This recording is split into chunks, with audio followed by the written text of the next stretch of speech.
Chapter 525. Mu Hongyan and the others looked at Ling Er in shock, not knowing what kind of relationship she had with Tang Jing for him to spend so much effort to make her popular. But, just based on her appearance, she definitely had the potential to be a star. Nowadays, there were still a few stars that walked the path of a jade girl, but Ling Er did not need any packaging, she was a fairy sister.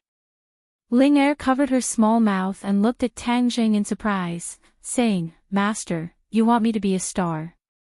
Then Ling Er can sing, right?" Obviously, she had a soft spot for singing and could not forget it. Master. When the three heard this name, they looked at Tang Jing strangely. He knew what the other party was thinking, so he awkwardly coughed and said, "Don't think too much, Ling Er is my little sister." Little sister. Lin Hu and Fire Phoenix looked at each other and thought in their hearts. "Master, Ling Er is your servant, how could I have the qualifications to be your little sister?" Ling Er said seriously. When Tang Jing heard this, he deliberately put on a straight face and said, "Don't talk nonsense, from now on you are my little sister, don't tell me you won't listen to me." Ling Er shook her head like a rattle drum, Ling Er does not dare. "Then it's decided, from now on you will have the same surname as me, Ling Er." This name sounds pretty good. Tang Jing did not give the other party a chance to refuse. Ling Er's eyes lit up, nodding her head like she was pounding garlic and said, "The name Master gave is really good. From now on don't call me Master, call me Big Brother, got it?" Tang Jing did not want others to think of him as a pervert, letting such a beautiful girl call him Master. Anyone who heard this would think that there was something wrong with him. At this moment, the other three's expressions were probably the same, but they were definitely worried about his feelings and did not say it out loud. Tang Jing also had no way to explain. As time passed, they would naturally dispel their wild guesses. "Brother!" Ling Er cried out happily. In the future, Ling Er will definitely serve Big Brother with all her heart. Hearing the word serve, the three people's expressions became even stranger. They were even more convinced that there was something going on between the two of them. Tang Jing rolled his eyes helplessly and continued, "Finally, the other direction is medicine."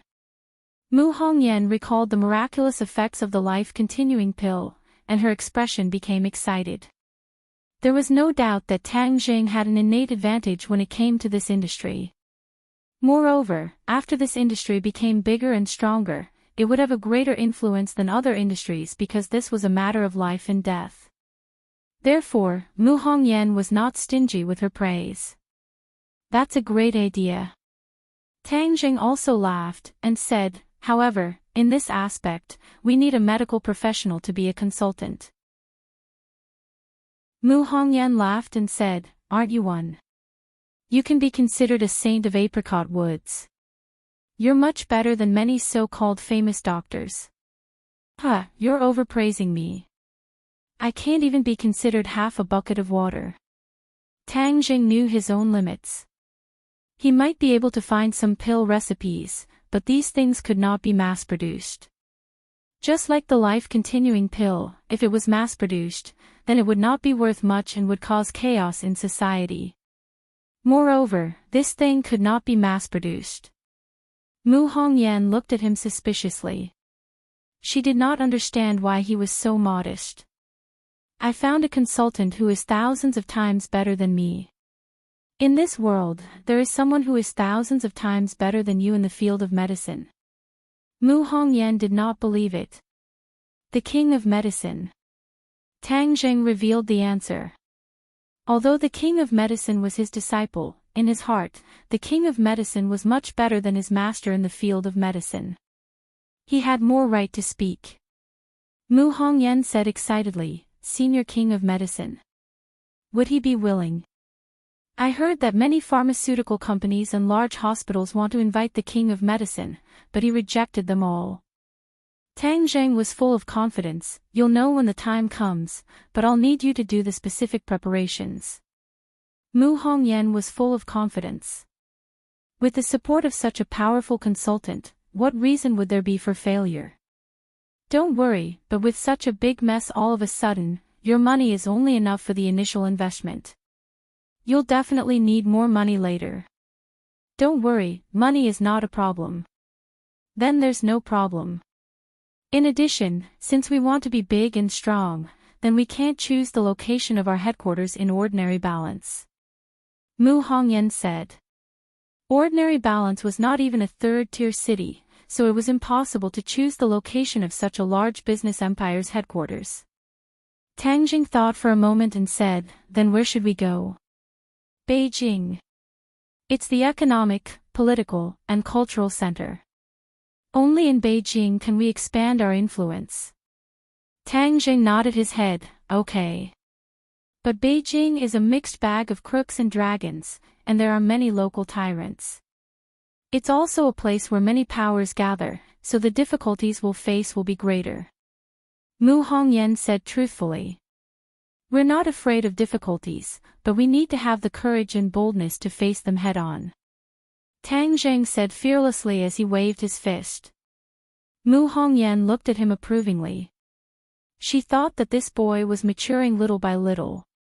She didn't know how far he could go in the future, but she really looked forward to it. Tang Jing left the office and left Linger behind, because Mu Hongyan had already contacted AIME to discuss the packaging of Linger. Tang Jing walked alone on the street, looking at the bustling crowd. He was very familiar with this city that he had lived in for nearly 20 years, and he also had a lot of feelings for it. Since he wanted to become big and strong, then he couldn't treat this city unfairly. In the future, he would definitely prioritize ordinary balance. For example, some of the medical production bases would be placed in ordinary balance. This could also be considered as giving back to the city. Unknowingly, he arrived at Pengqing International School. The school was already on winter break, so the school was empty. Standing at the school gate, looking at the silent school, he somewhat missed his high school life. Although he had only been away for half a year, too many things had happened during this time, more than anything he had experienced before. Crazy woman, why are you still bothering us? Didn't we already give you living expenses this month? How much more do you want? A man who is never content is like a snake trying to swallow an elephant. Suddenly, an angry shout rang out, interrupting Tang Jing's thoughts. He subconsciously turned his head and saw two young people and an old woman with messy hair standing across the street. The two young people were dressed in bright clothes, while the old woman was clearly wearing old clothes. The contrast between the two sides was very obvious. The two young people were clearly a couple or husband and wife. They were holding hands, while the young woman was arrogantly shouting at the old woman. You only give me 200 yuan a month, how can I live on it? The old woman pitifully said. 200 yuan isn't enough. Then how much more do you want? Don't tell me you want us to give you all of our salary. You are too greedy. Isn't all of this your own fault? Instead of being a good teacher, you framed your students. That's why you were expelled from school, and even your pension is gone. You have become our burden. The young woman pointed at the old woman's forehead, and impolitely reprimanded. The old woman cowered, not daring to refute. Tang Jing finally recognized the other party. That senile old woman was actually his former class teacher, Wu Zuihong. He deeply experienced how snobbish Wu Zuihong was at that time.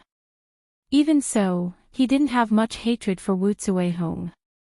But in the end, Wu Zuihong actually stole his college entrance exam ticket, wanting him to be unable to take the college entrance exam.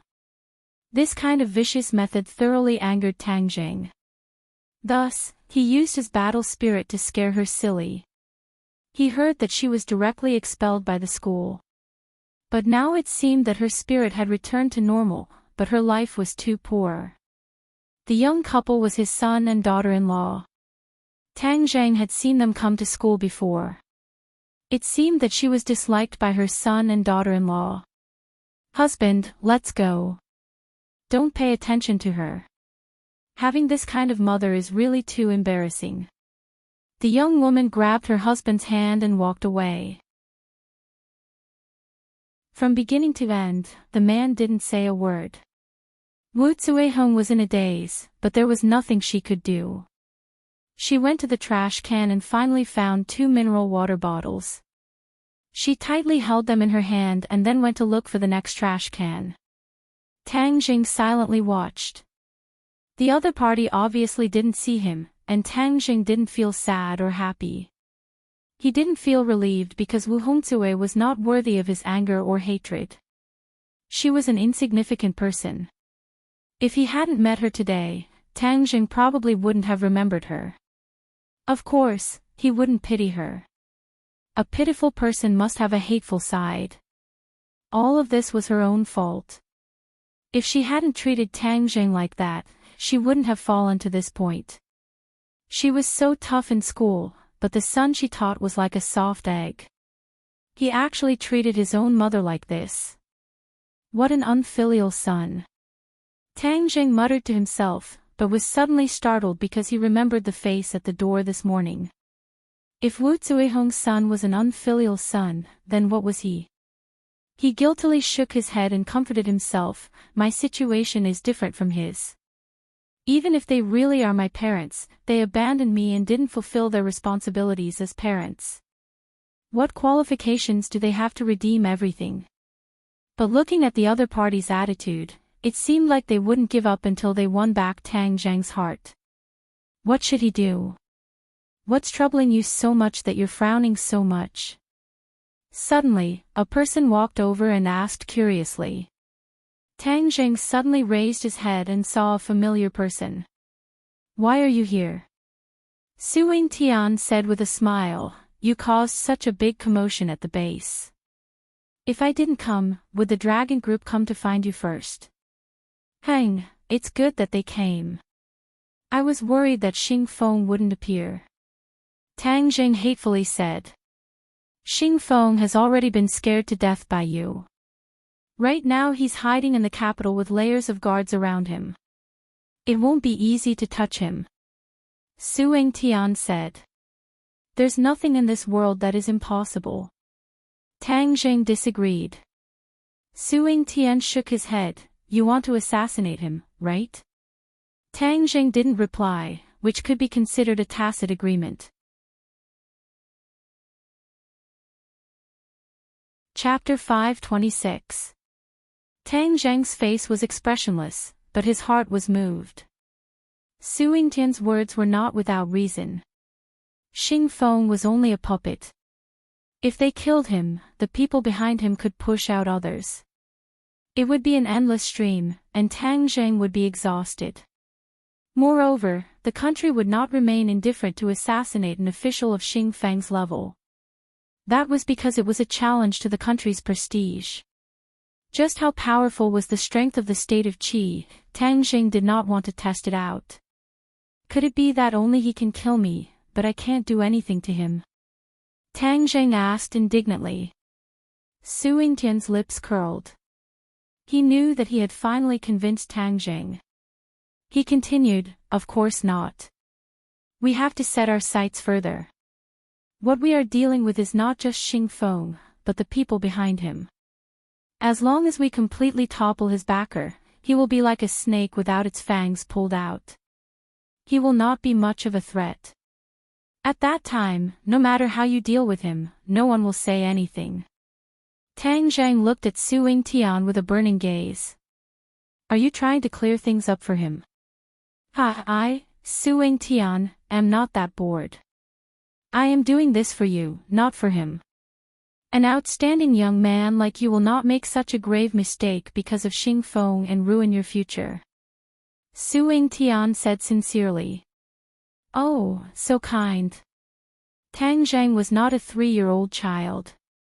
He would not believe just anyone's words, even if they had worked together before. Why is it so hard to do a little good in this world? Suing Tian said with a bitter smile. Fine, I can temporarily not kill him, but you have to promise that he will not come looking for trouble with me. I do not want my family to be in danger at all times. This. Su Ying-tian hesitated. If you don't agree, then there is no need for us to talk. Tang Zheng was not going to be polite with him. All right, I promise you. I'll go find Xing Feng. Even if I have to give up my reputation, I'll make you guys stop fighting for the time being. Su Ying-tian gritted his teeth and agreed. Tang Zheng nodded his head in satisfaction. Although he couldn't completely get rid of Xing Feng, he could at least maintain peace for the time being. He had to focus on developing his business empire. Only when he expanded his influence, whether it was Xing Feng or any other government officials in the future, they would not dare to act rashly. This was one of his greatest trump cards. Of course, he still had to work hard to cultivate and quickly increase his cultivation. When a person's martial strength reached a certain level, it was enough to make the enemy hesitate. Tang Zheng, in truth, if you join the National Security Bureau and obtain an official identity, this is the biggest protective talisman. Whether it is for public or private reasons, there are many benefits. Su Ying-tian suggested. Tang Zheng refused without hesitation. Thank you for your kindness, but I'm used to being lazy. I don't like it when others control me. Otherwise, it'll be counterproductive. Even if you haven't eaten pork, you've seen a pig run. Tang Zheng naturally understood that there were benefits to gaining an official status, but there were more restrictions and restrictions. After all, he was a cultivator. How could he be willing to be restricted by the government? Su Ying-tian's eyes flashed with a trace of disappointment. The National Security Agency's door has always been open for you. Whenever you want to join, I'll welcome you with open arms. Pausing for a moment, Su Ying-tian's expression became serious. Tang Zheng, you know better than me what happened in the base in the desert. So I want to know what's going on with that towering tree. Your science is so advanced. Could it be that you can't detect it? Tang Zheng asked back. Su Ying-tian helplessly shook his head. Science can't solve all problems. You're a cultivator, so you should understand this point. Moreover, you've auctioned off so many life-continuing pills. This kind of heaven-defying thing, can science explain it? Tang Zheng admitted that what he said wasn't wrong. But his words reminded him of another important question. How exactly do you government officials view cultivators? Su Ying-tian seemed to have already expected him to ask this question. Without thinking, he said, now is not the ancient era. Science and technology is developing and its power cannot be underestimated. Although cultivators have many mysterious things, they are not natural enemies of the country. They cannot control the life and death of anyone. Tang Zheng softly laughed. It seems like you martial artists have a much more optimistic attitude. That's natural. The majority of martial artists have a very narrow vision. They only look at their own little piece of land and don't think about the big picture. Su Ying-tian happily said. Oh, what big picture? The situation of the world. Let me ask you a question first. Why was China the best developed in ancient times? Why was it the center of the world? Why was it the golden age of all countries? Su Ying-tian threw out a question that was similar to history. Today's history teachers have also talked about this question many times. They believe that the Western countries' science and technology developed faster and Hua Xia closed up the country. Because of this, they fell behind and were passively beaten.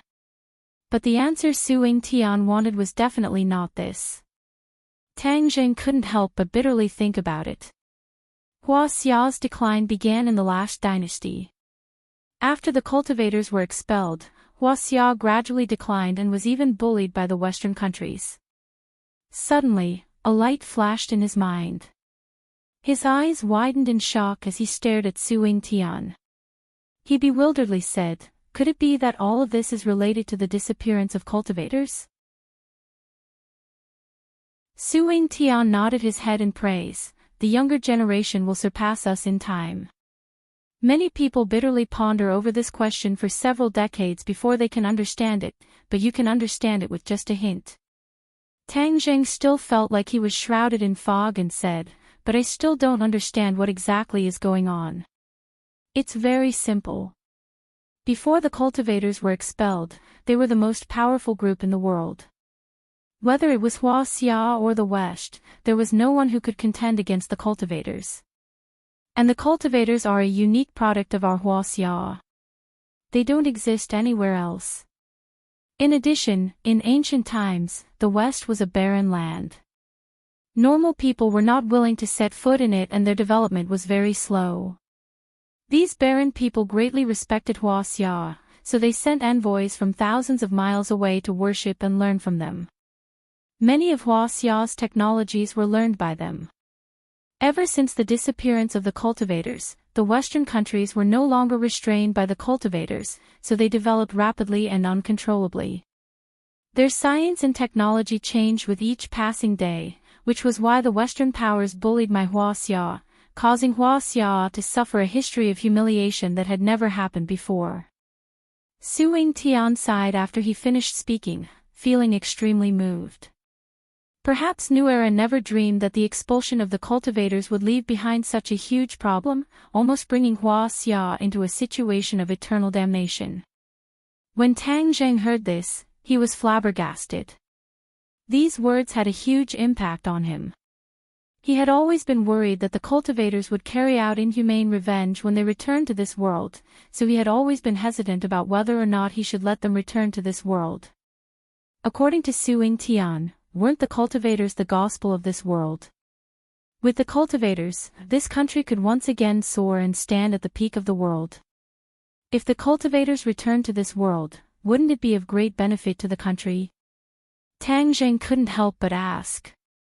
Logically speaking, that should be the case, but the world is changing.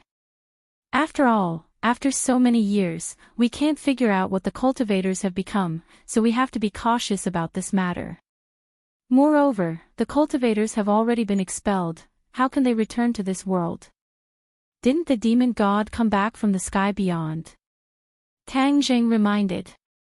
Su Tian waved his hand, he did not take it to heart, and insisted, "That's just an example, it's impossible for cultivators to return on a large scale."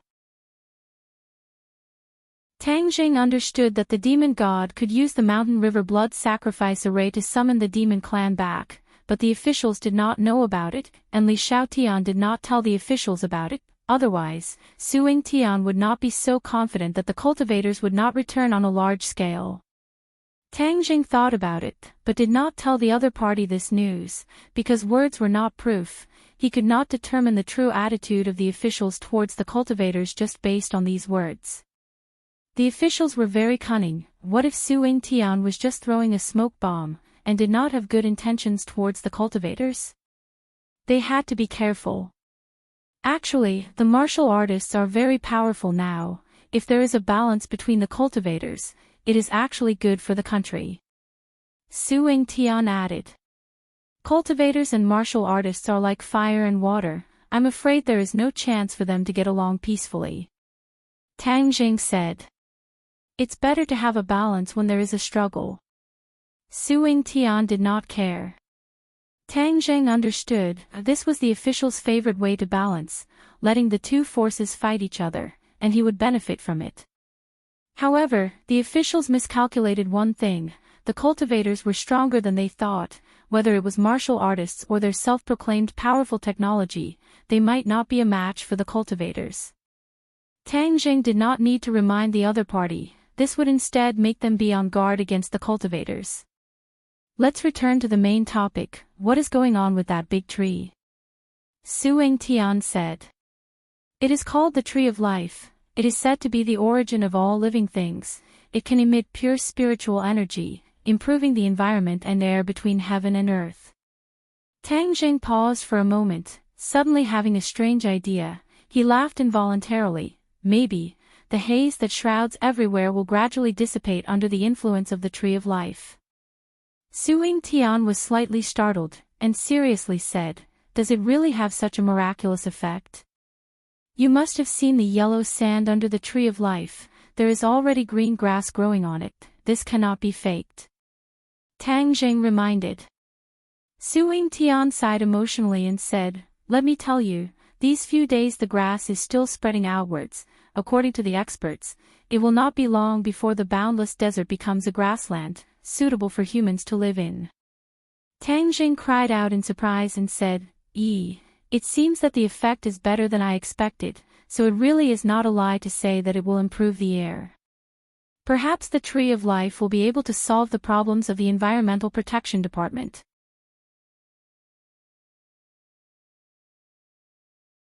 Chapter 527. Tang Jing did not care whether the Ministry of Environmental Protection officials were happy or not, but thought of another situation. The Tree of Life improved the air, and the spiritual energy between heaven and earth would become more and more abundant. This way, cultivators would be able to cultivate faster, and this continent would be more suitable for cultivators to cultivate. It was equivalent to preparing the external conditions for cultivators to return. Could it be that this was the will of the heavens, borrowing his hand to create such a good condition for cultivators? Su Tian clearly did not think of this point, and continued to ask, what other magical aspects does the Tree of Life have? I don't know, you will have to find out for yourselves. Tang Jing spread out his hands and said helplessly. At that time, there were two other people that appeared in the base. One of them was your old acquaintance, Marshall, while the other person's identity was mysterious. I was actually unable to find out anything about her. I heard that they also came to Chongqing City. Do you know who they are? Su Tian could not help but ask Lan Yu, whom he had only met once, as if it was still fresh in his memory. I don't know. Tang Jing replied expressionlessly. Su Tian looked at him deeply, but did not delve deeper, only reminding him, this woman is not simple, we are unable to determine how high her cultivation is, but I can tell you one thing, when you were trapped in the cave, she once broke into the base and started a massacre. Moreover, she was aiming for you. I only found out about this later.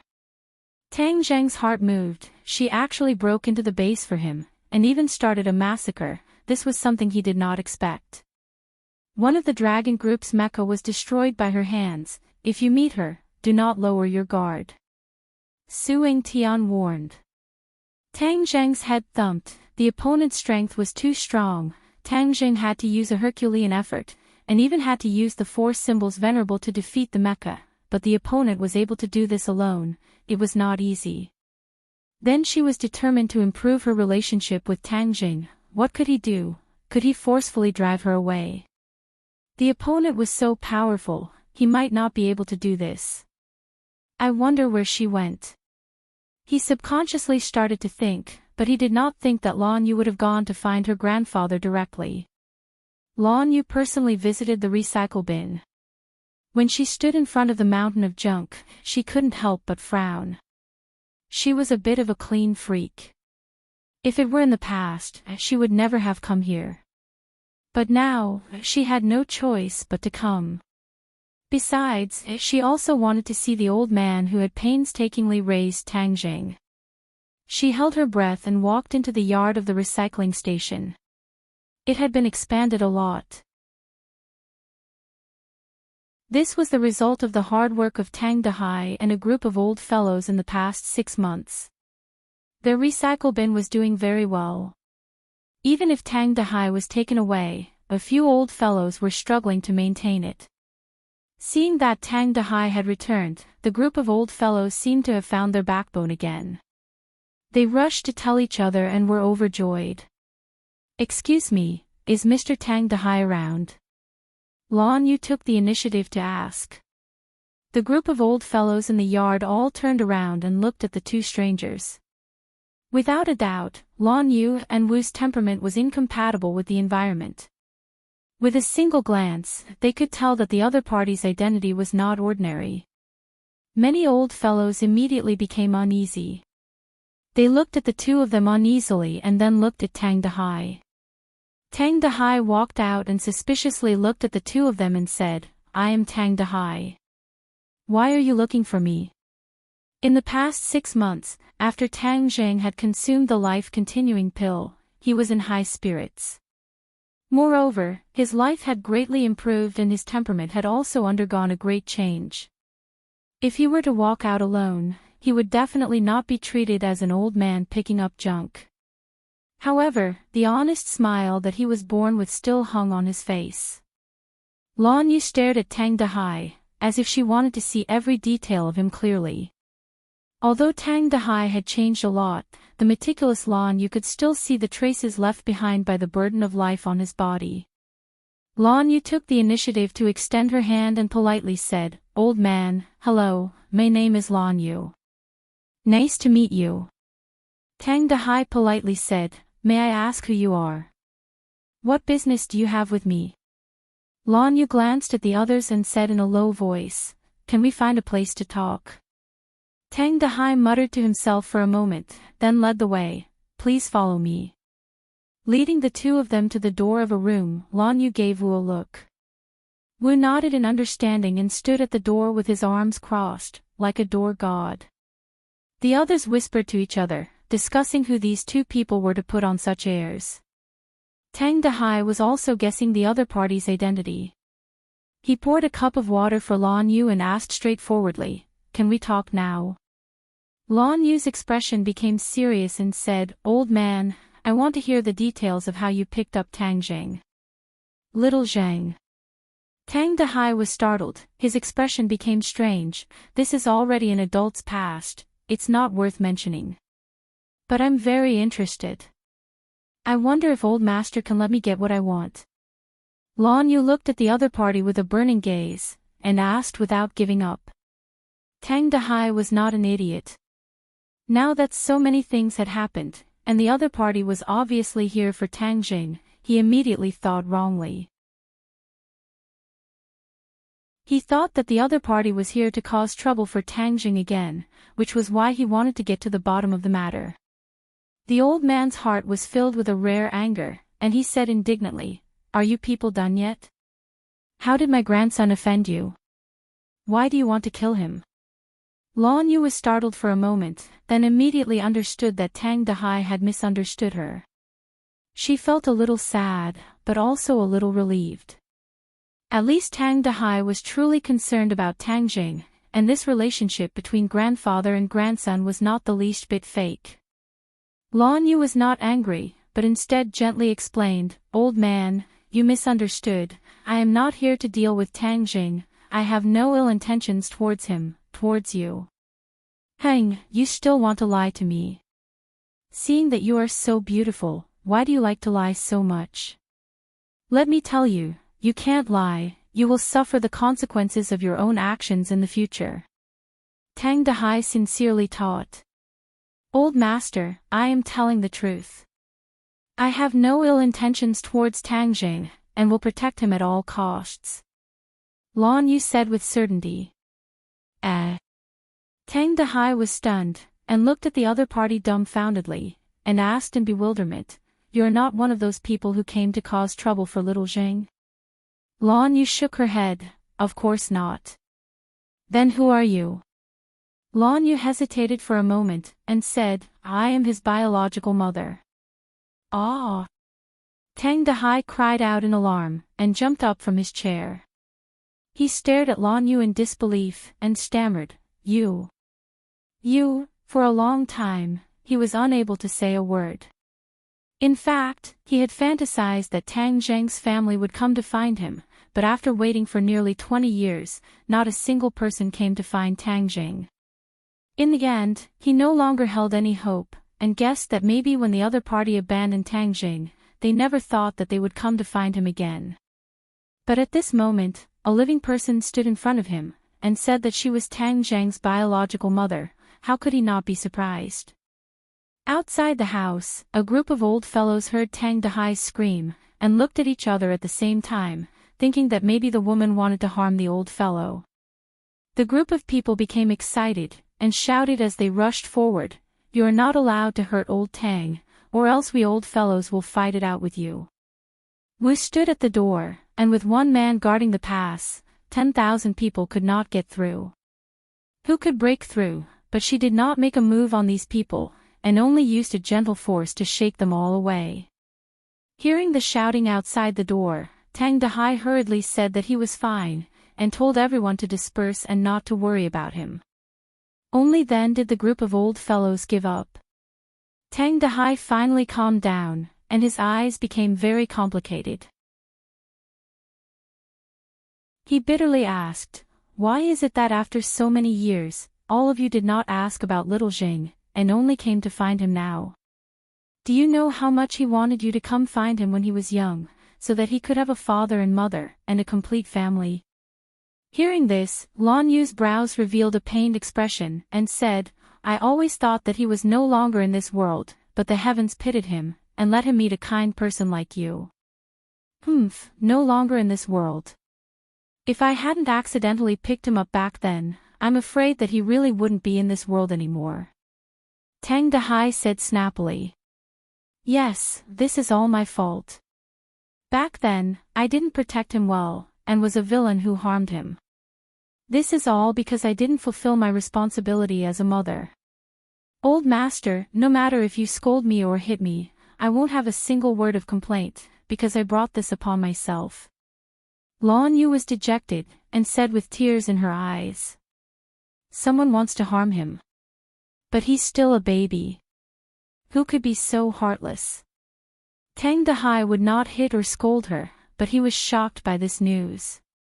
Lan Yu shook her head. It's hard to explain what happened back then. The child was stolen from me. At that time, I had just given birth to him, and my body was weak, so I didn't have the strength to protect him. That's why the villain took advantage of this opportunity. Too vicious, to actually make a move on a baby. If I were to meet him, I would risk my old bones to get an explanation for little Zhang. Tang Dahai was so angry that his face turned red, and he said indignantly. Seeing him reveal his sincere feelings, Lan Yu said from the bottom of her heart, "He is more fortunate to have a grandfather like you than a mother like me. You are more competent than me. No wonder his feelings for you are so deep, and he isn't even willing to say a word to me, let alone forgive me." Hearing this, Tang Dahai's heart thumped, and he nervously asked, "You've seen little Jing?" Lan Yu dejectedly nodded her head, "But he doesn't want to see me at all. This mother of mine is really the world's biggest failure of a mother." Hearing this, Tang Dahai suddenly felt a little frightened. His grandson was his only support, and had been his spiritual support for all these years. Now that his family had found him, his grandson was no longer his, but someone else's.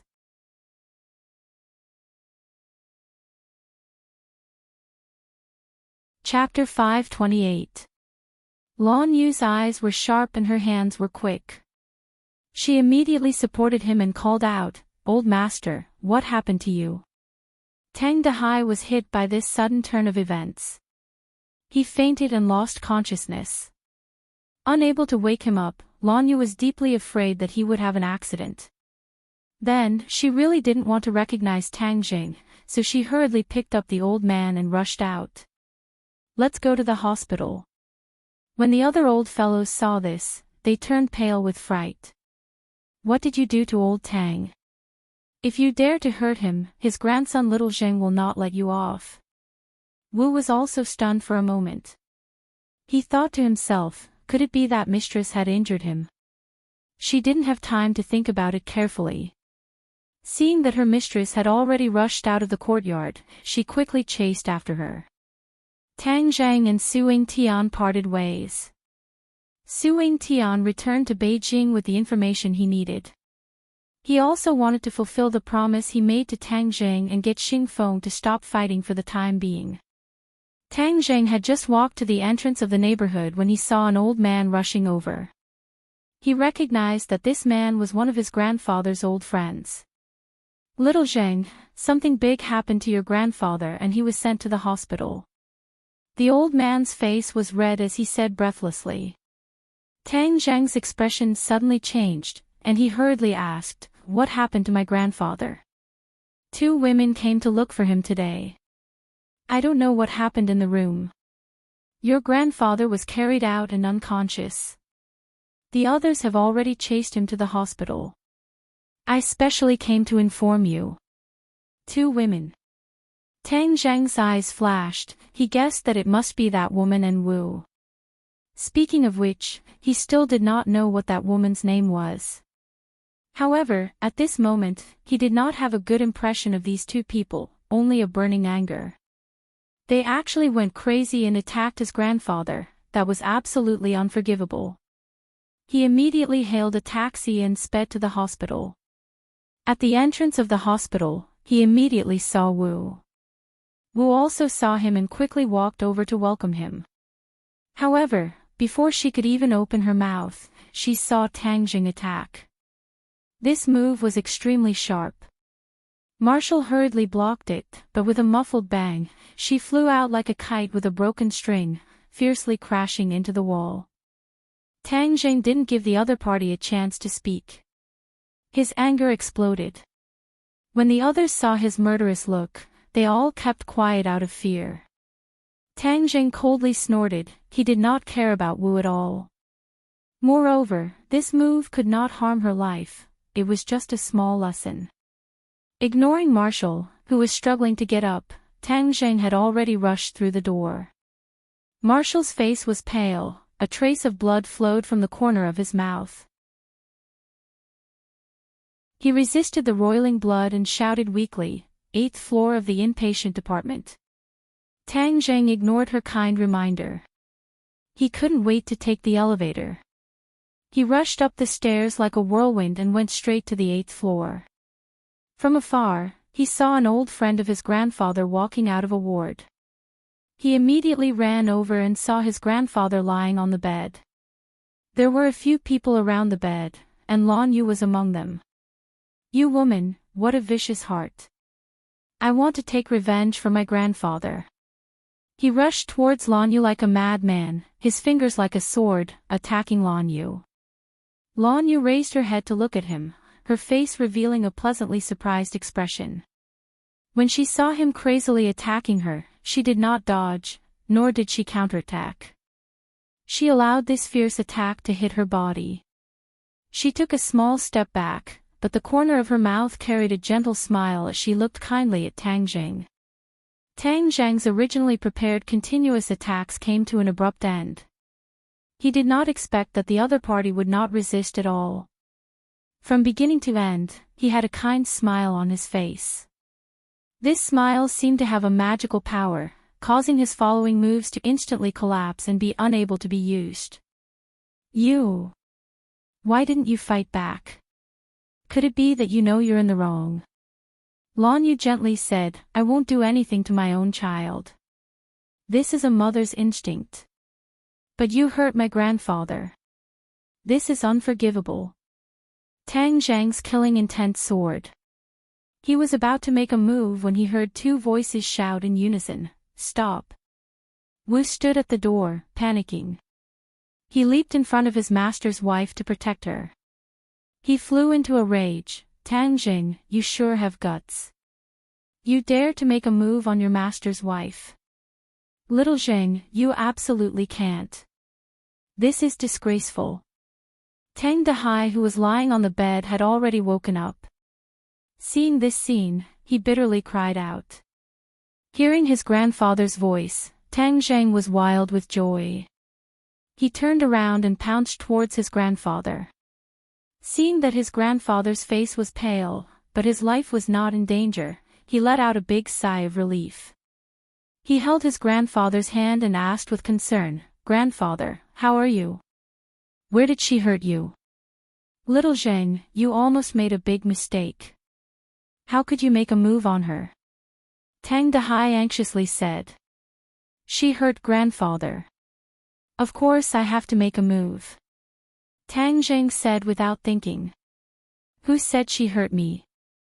I just fainted. It's not her fault. You misunderstood her. Tang Dehai explained. Misunderstanding. Tang Zheng was stunned. He had a strong first impression and actually wronged the other party. He turned his head to look at Lan Yu and Wu. Lan Yu still had a smile on his face, without the slightest bit of resentment. However, Wu was indignant as he fiercely glared at Tang Jing. Since it was a misunderstanding, why didn't she dodge? Little Zhang, this lady might be your family. How could you make a move on her? Lan Yu heard this and generously waved his hand and said, "It doesn't matter. If he hits me, I will willingly accept it." Master's wife, you. Wu Jing wanted to refute but was stopped by Lan Yu, causing Wu to stare at Tang Jing with dissatisfaction. Old friends, you guys go back first. This is a small matter of our family. I've troubled everyone. Tang Dahai persuaded the others to leave and the ward quieted down. Little Zheng, I have something to say to you. Didn't you always want to have a father and mother when you were young? Now that your family has found you, you've gotten what you wanted. Tang Dahai squeezed out a smile, but it had a bitter taste. My family only has you, grandfather. You were the one who raised me. It has nothing to do with anyone else. Tang Jing immediately retorted. Tang Dahai's face darkened and said, "Nonsense. How did I teach you since you were young? In life, one must first be filial. No matter how great a person's achievements are, if they do not know filial piety, then they are not considered a person. Your life was given to you by your parents, so you must be filial to your parents. But they have already abandoned me. The only reason I didn't die was because I met grandfather, so my life was already returned to them when they abandoned me." Tang Zhang said resolutely and decisively. Tang Dahai flew into a rage. He blew at his beard and stared, berating, "Outrageous. If they did not give you life, would you have met me? Would you have been able to see this wonderful world? So, in the end, you have to thank your parents for giving birth to you. I only have the grace of raising you." Tang Dahai previously fainted because he could not accept the fact that Tang Zheng was leaving him. Because Tang Zheng was his motivation to live on.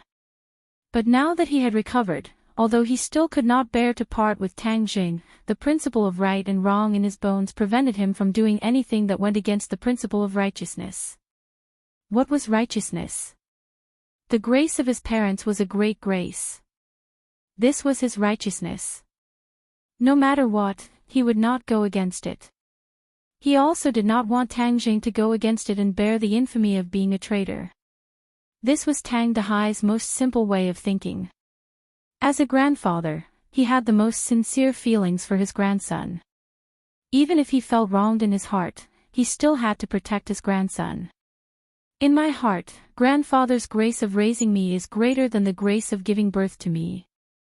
Tang Jing straightened his neck and said unyieldingly. Nonsense, you want to anger me to death. Tang Dahai raised his hand and wanted to slap him, but he could not. He could not bear to. Looking at his grandfather's angry and sad appearance, Tang Jing was in so much pain that he wished he was dead. Lan Yu was previously worried that the old man would make things difficult for her, but now she realized that she was really measuring the heart of a gentleman with the yardstick of a villain. Although the old man did not read many books and did not have much experience, he was more righteous than many of the so-called dignified gentlemen. He had a simple and kind heart. In comparison, Lan Yu could not help but feel inferior. Old man, don't say any more. This is not little Zhang's fault.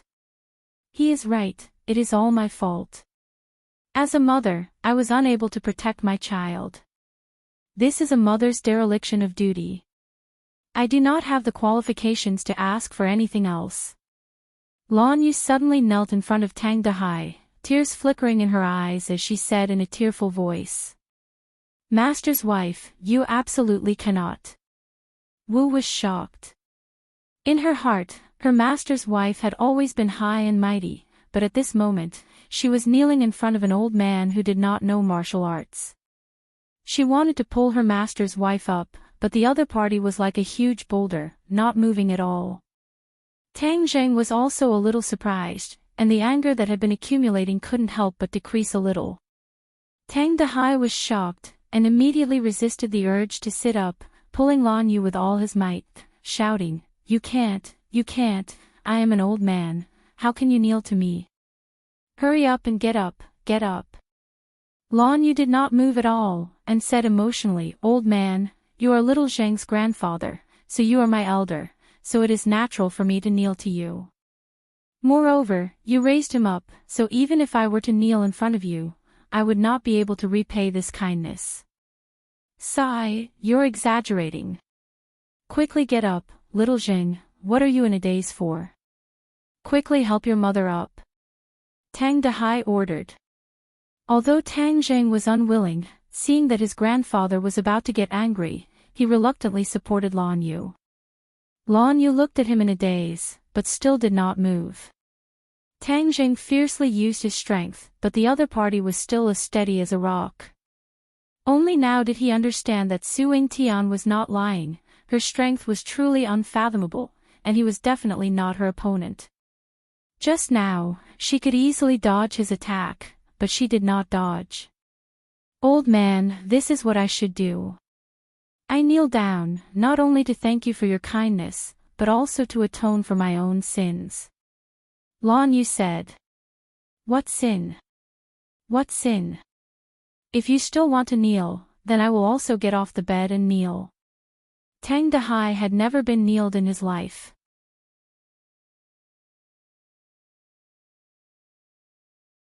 Chapter 529.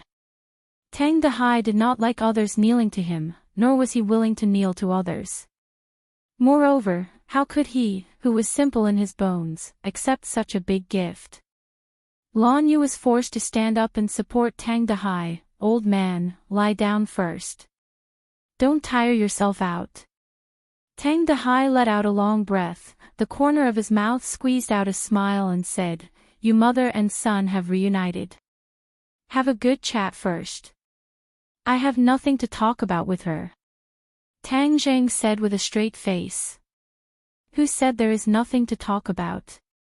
We must talk. Tang Dehai said firmly. Tang Zheng was helpless as he did not want to go against his grandfather's orders. Lan Yu said with a smile, Old man, since the child is not willing, I will not force him. How am I forcing him? This child is usually very obedient, but at critical times he likes to be stubborn with a bull's temper. This is all because I did not teach him well. Tang Dehai said with a calm face. Old man, you are modest. It is because you taught him well that he has today's achievements. Lan Yu said from the bottom of her heart. Although Tang Dehai did not have much culture and was a rough person, and the conditions were so difficult, teaching a child like Tang Zheng was indeed a feat that many wealthy families could not achieve. The corner of Tang Dehai's mouth revealed a trace of a relieved smile as he kindly looked at Tang Zheng. With your words, then my 20 years of hard work have not been in vain. Seeing his grandfather's attitude, Tang Zheng knew that he could not avoid it this time.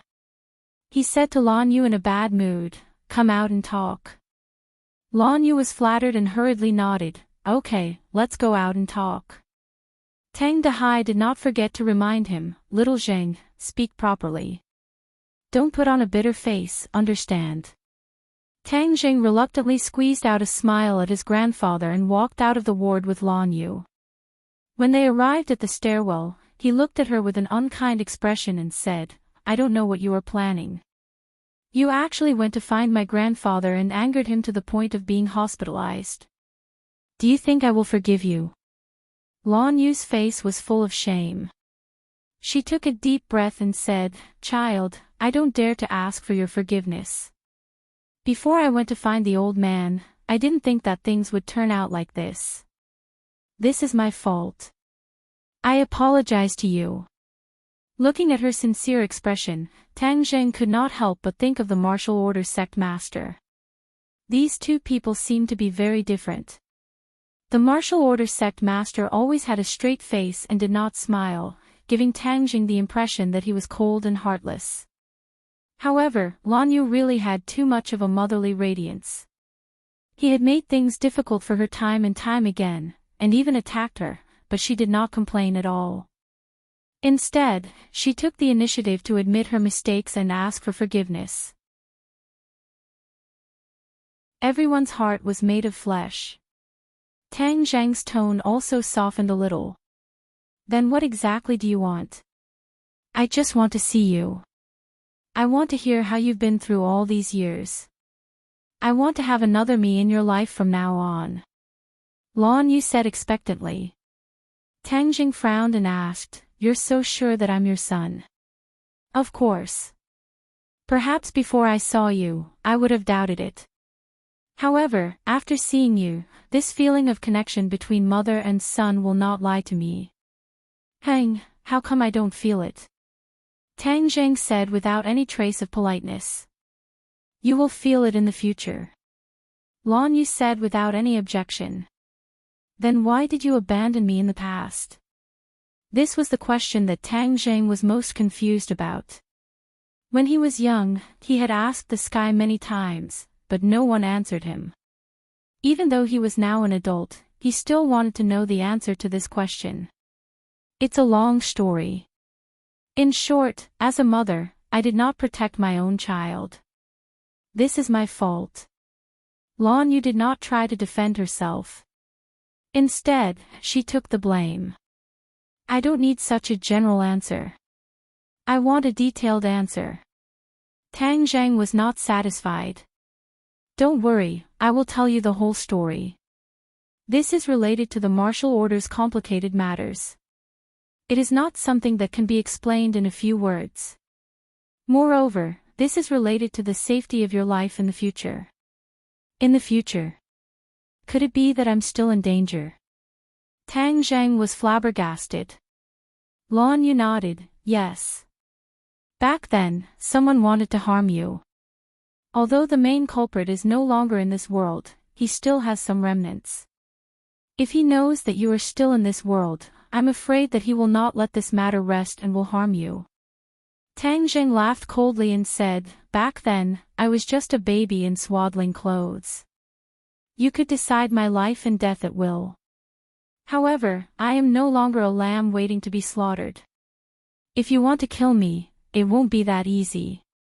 To be honest, although he did not remember what happened back then, the other party had actually made a move on a baby who did not know anything. This enmity was too great. Tang Zheng would not turn a blind eye to it. Even if the other party did not come looking for him, he would not let them go. Seeing him make such a solemn vow, Lan Yu's face revealed a gratified expression. She praised, You've really grown up. Don't worry. Back then, I was weak after giving birth, which gave the bad people a chance to take advantage of me. Now, if anyone wants to harm you, they will have to step over my dead body first. Tang Zhang's eyebrows jumped. Her tone and expression were definitely not right. If anyone really wanted to deal with Tang Zheng, she would not hesitate to give up her life to protect him. Tang Zheng was somewhat moved. He was a person who knew how to be grateful. How could he not be moved when a person was so good to him? However, when he thought of the fact that he was abandoned back then, Tang Zheng's heart became stone again. He still had a straight face and asked, Then who wanted to harm me back then? Who wants to harm me now? Lan Yu hesitated for a moment and said, Martial Organization Sect Master. Martial Organization Sect Master? Didn't Marshall say that I was his son? No, it's not the current Sect Master, but the previous Sect Master. When I gave birth to you, he said that you were not suited to practice martial arts. Instead, you had the 9-yang saint body that only appears once in 1,000 years. This is a very suitable physique for cultivators.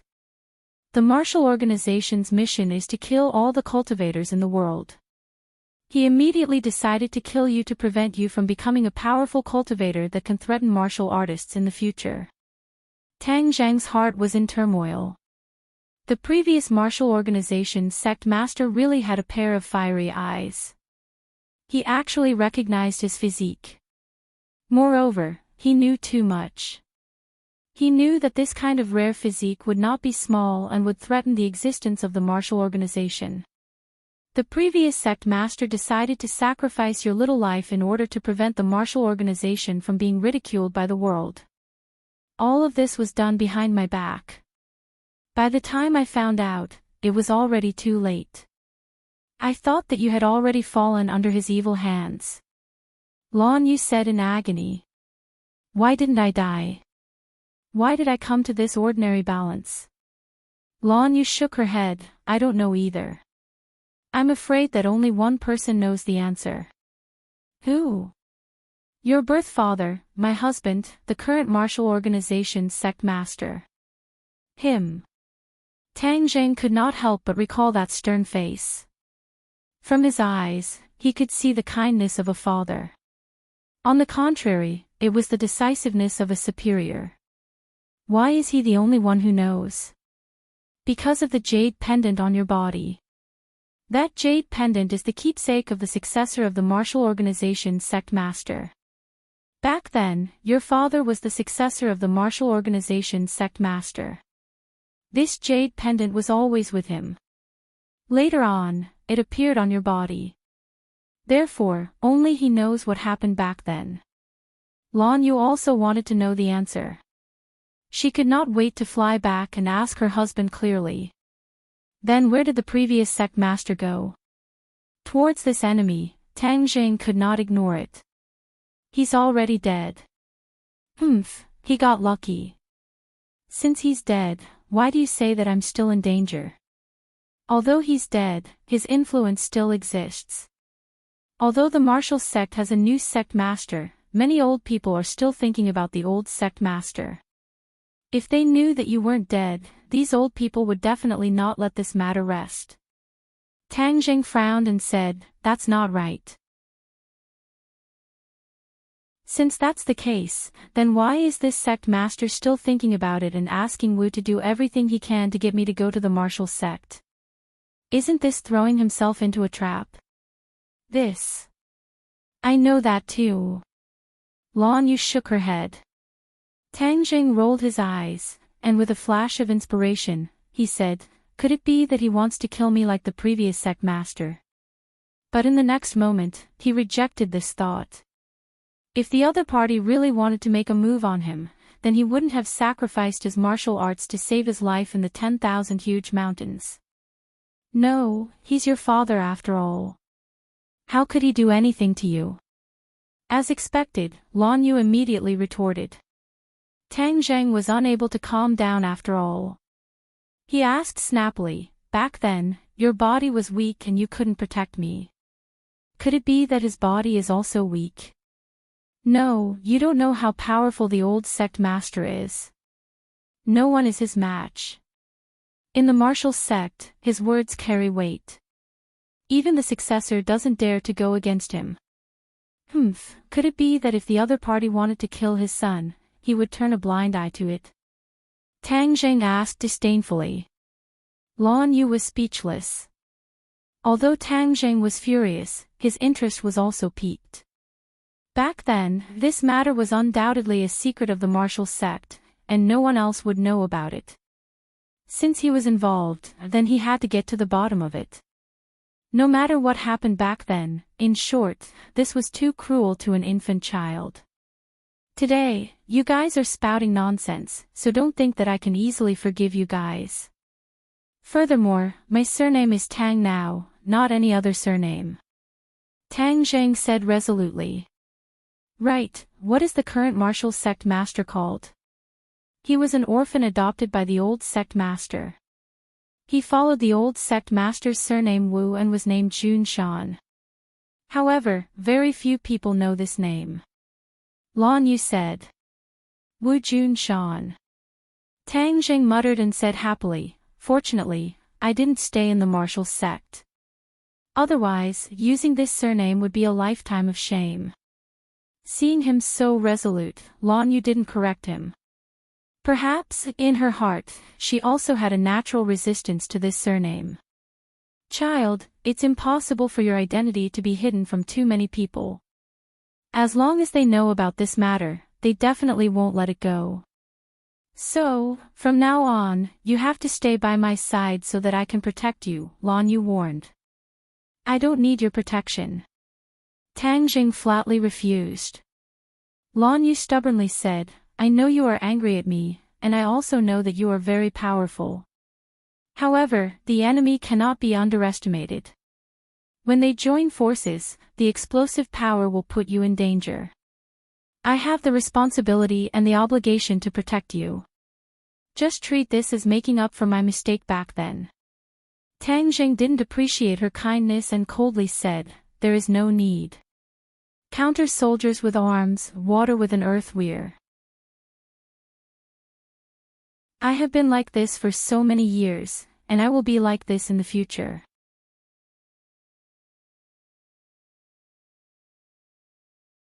Chapter 530. Tang Dehai struggled to get out of bed and walked towards the door.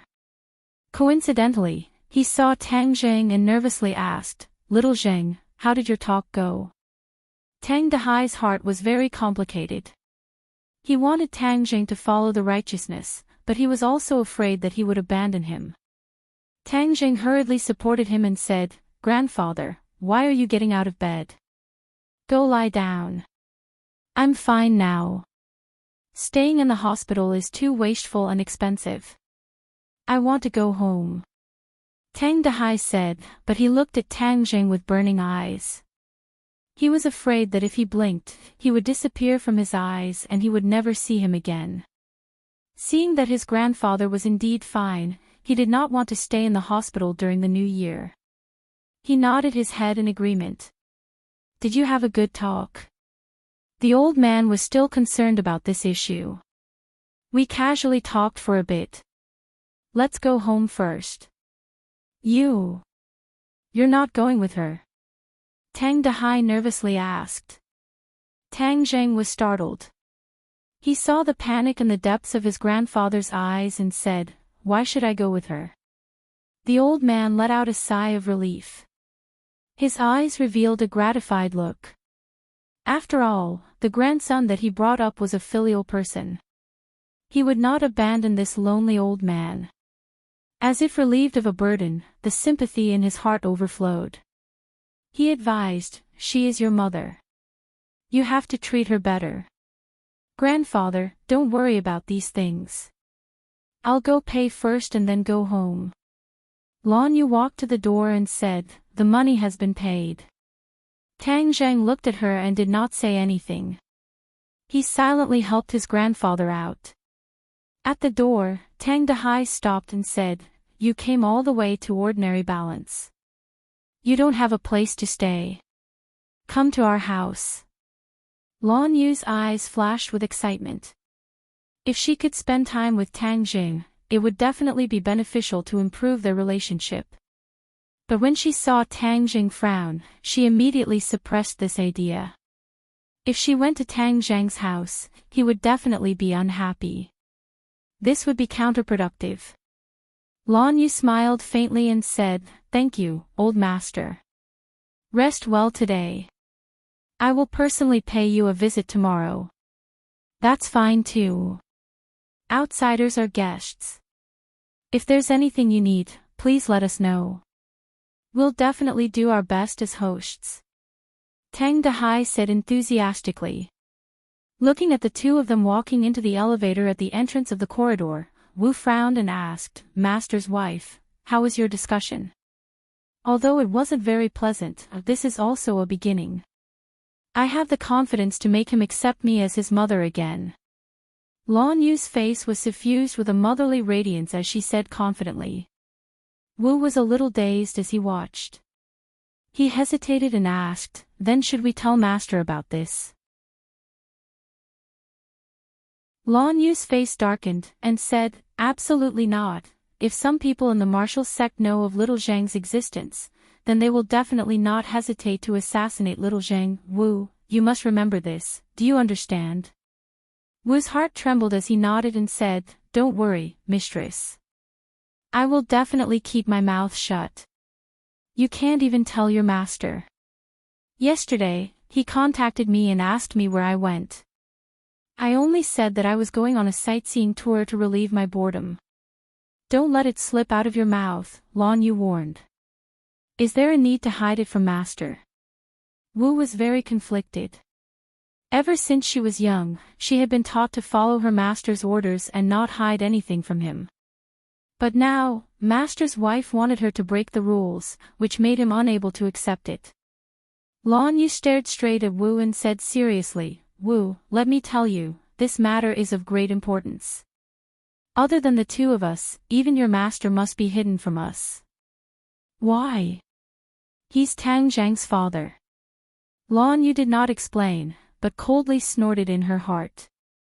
She thought to herself, Xiao Zhang's disappearance all those years ago was related to him.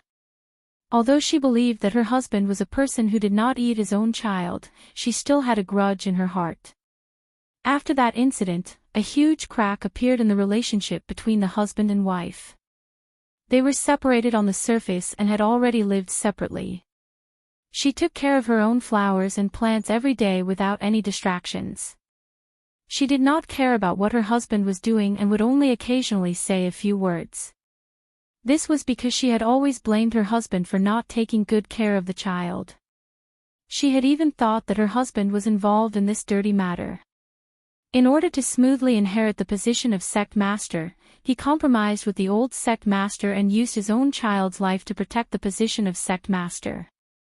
But no matter what the situation was, it was not easy to completely dispel her doubts. Seeing that his mistress did not reply, Wu was incomparably conflicted.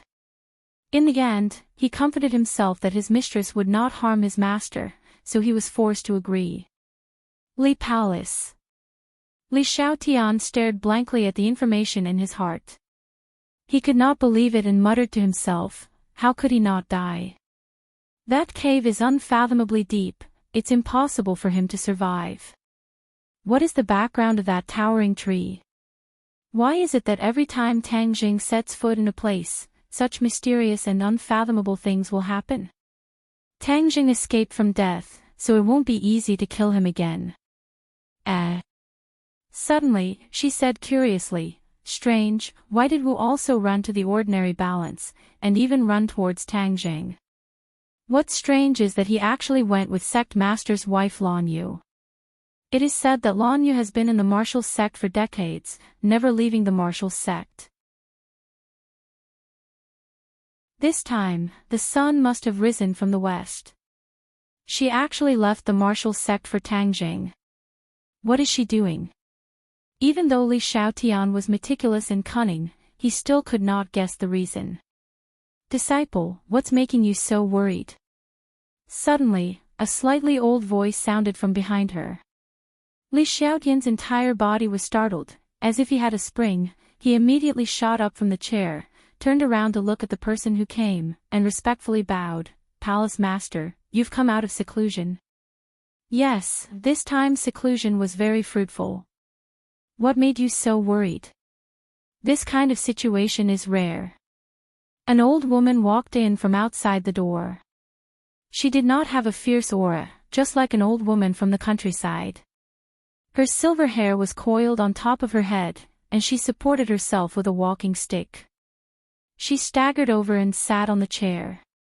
This was the famous palace lord of the Li Palace. In a different environment, if others saw her, they would definitely not associate her with the palace lord of the Li Palace, because she was too ordinary. Ordinary to the point that she could be submerged in a crowd, unable to stir up a single bubble. When the fearless Li Xiaotian faced this seemingly ordinary Li Palace master, he changed from his usual arrogance, and was as obedient as a little tabby cat.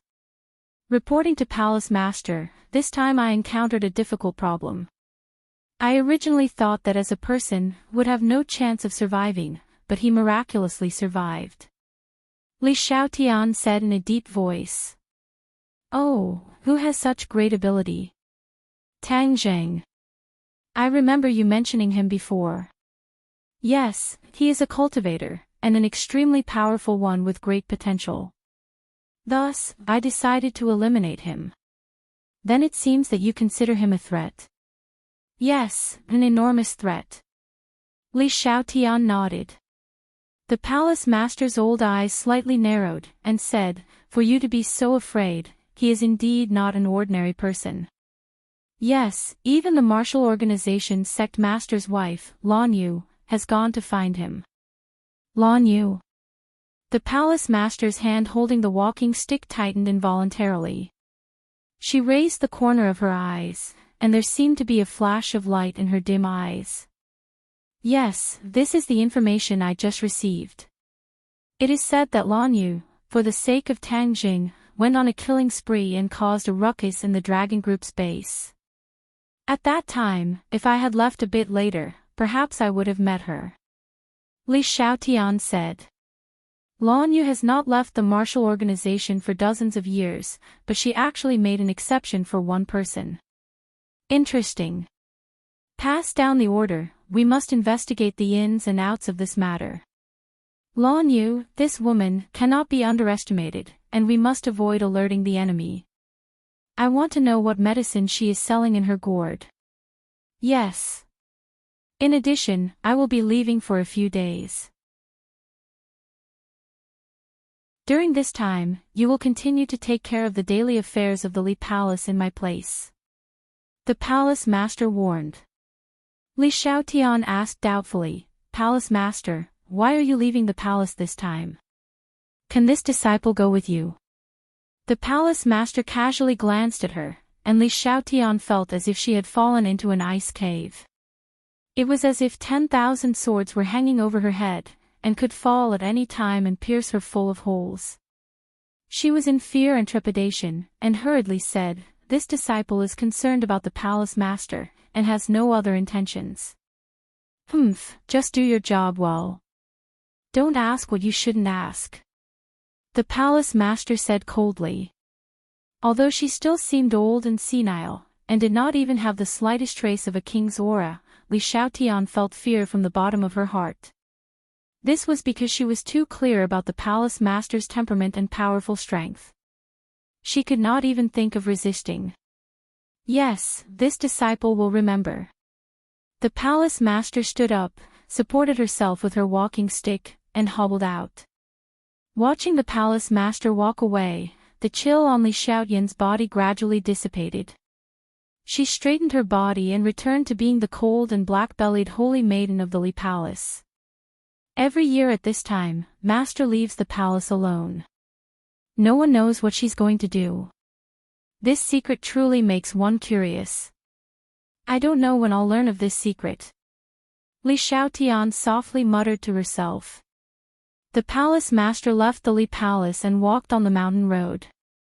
The rugged mountain road was like flat ground under her feet. With a casual tap of her walking stick, she traversed several meters, leaving behind only a shadow on the mountain road, and then floated down the mountain. 3 days later, she arrived at a mountain stream. A clear spring flowed down from the top of the mountain, forming a small lake. The lake water was clear, like a dark green gem. It adorned the mountains and added a quiet and secluded feeling, causing one to be intoxicated by the beautiful scenery of the lake and mountains. On a rock beside the lake, a person sat quietly. He wore a bamboo hat and a straw raincoat on his back. He was like a statue, motionless. His hand held a fishing rod, and a thin fishing line sank into the lake. However, there were no fish floating on the surface of the lake. It was unknown how he determined whether or not a fish had taken the bait. The Li Palace master walked straight to the fisherman and stopped behind him. However, the fisherman remained motionless, as if he did not hear her footsteps. He stared intently at the lake.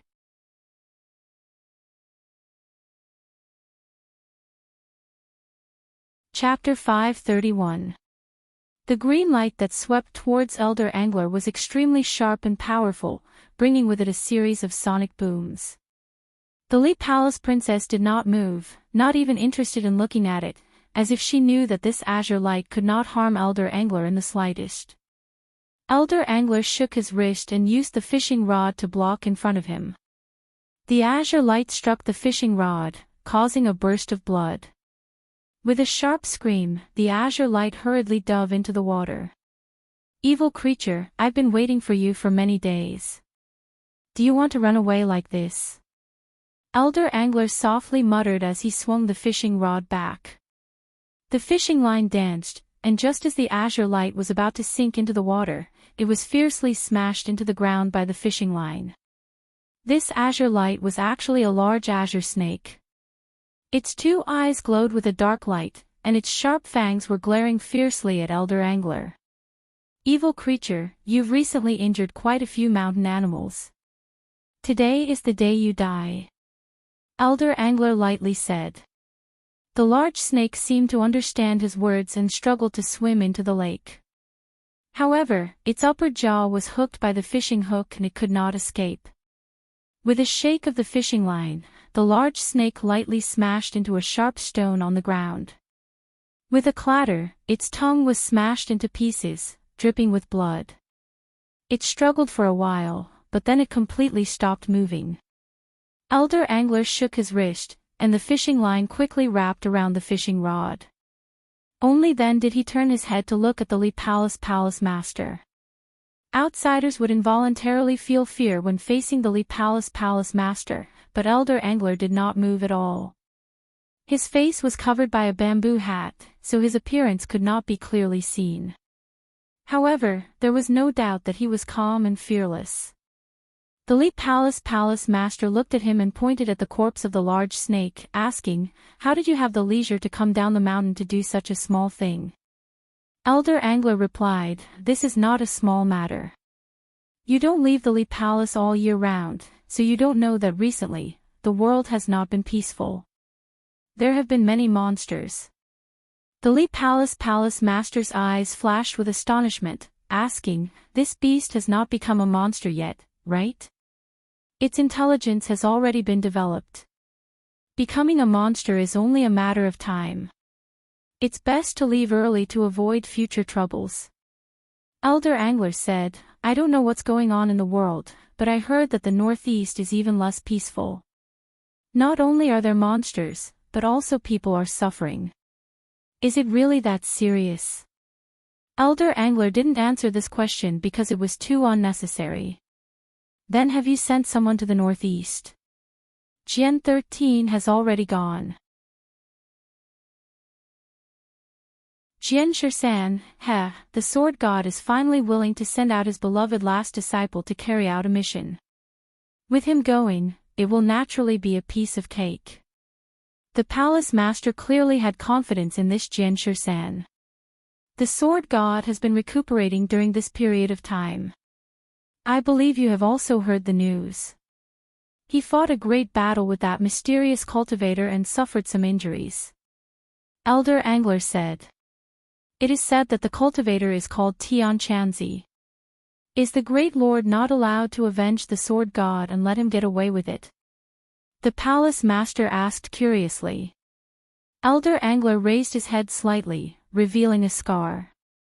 This scar extended from his left cheek to his right cheek, running across his entire face, making him look extremely terrifying. He glanced at the palace lord and said faintly, "The great lord is a great strategist. His every move has his own decisions. Actually, you and I can see through it." The palace master revealed an expression of reverence and said, "That is reasonable. We cannot recklessly guess the great lord's intentions. I will first go see the great lord, so I won't chat with you."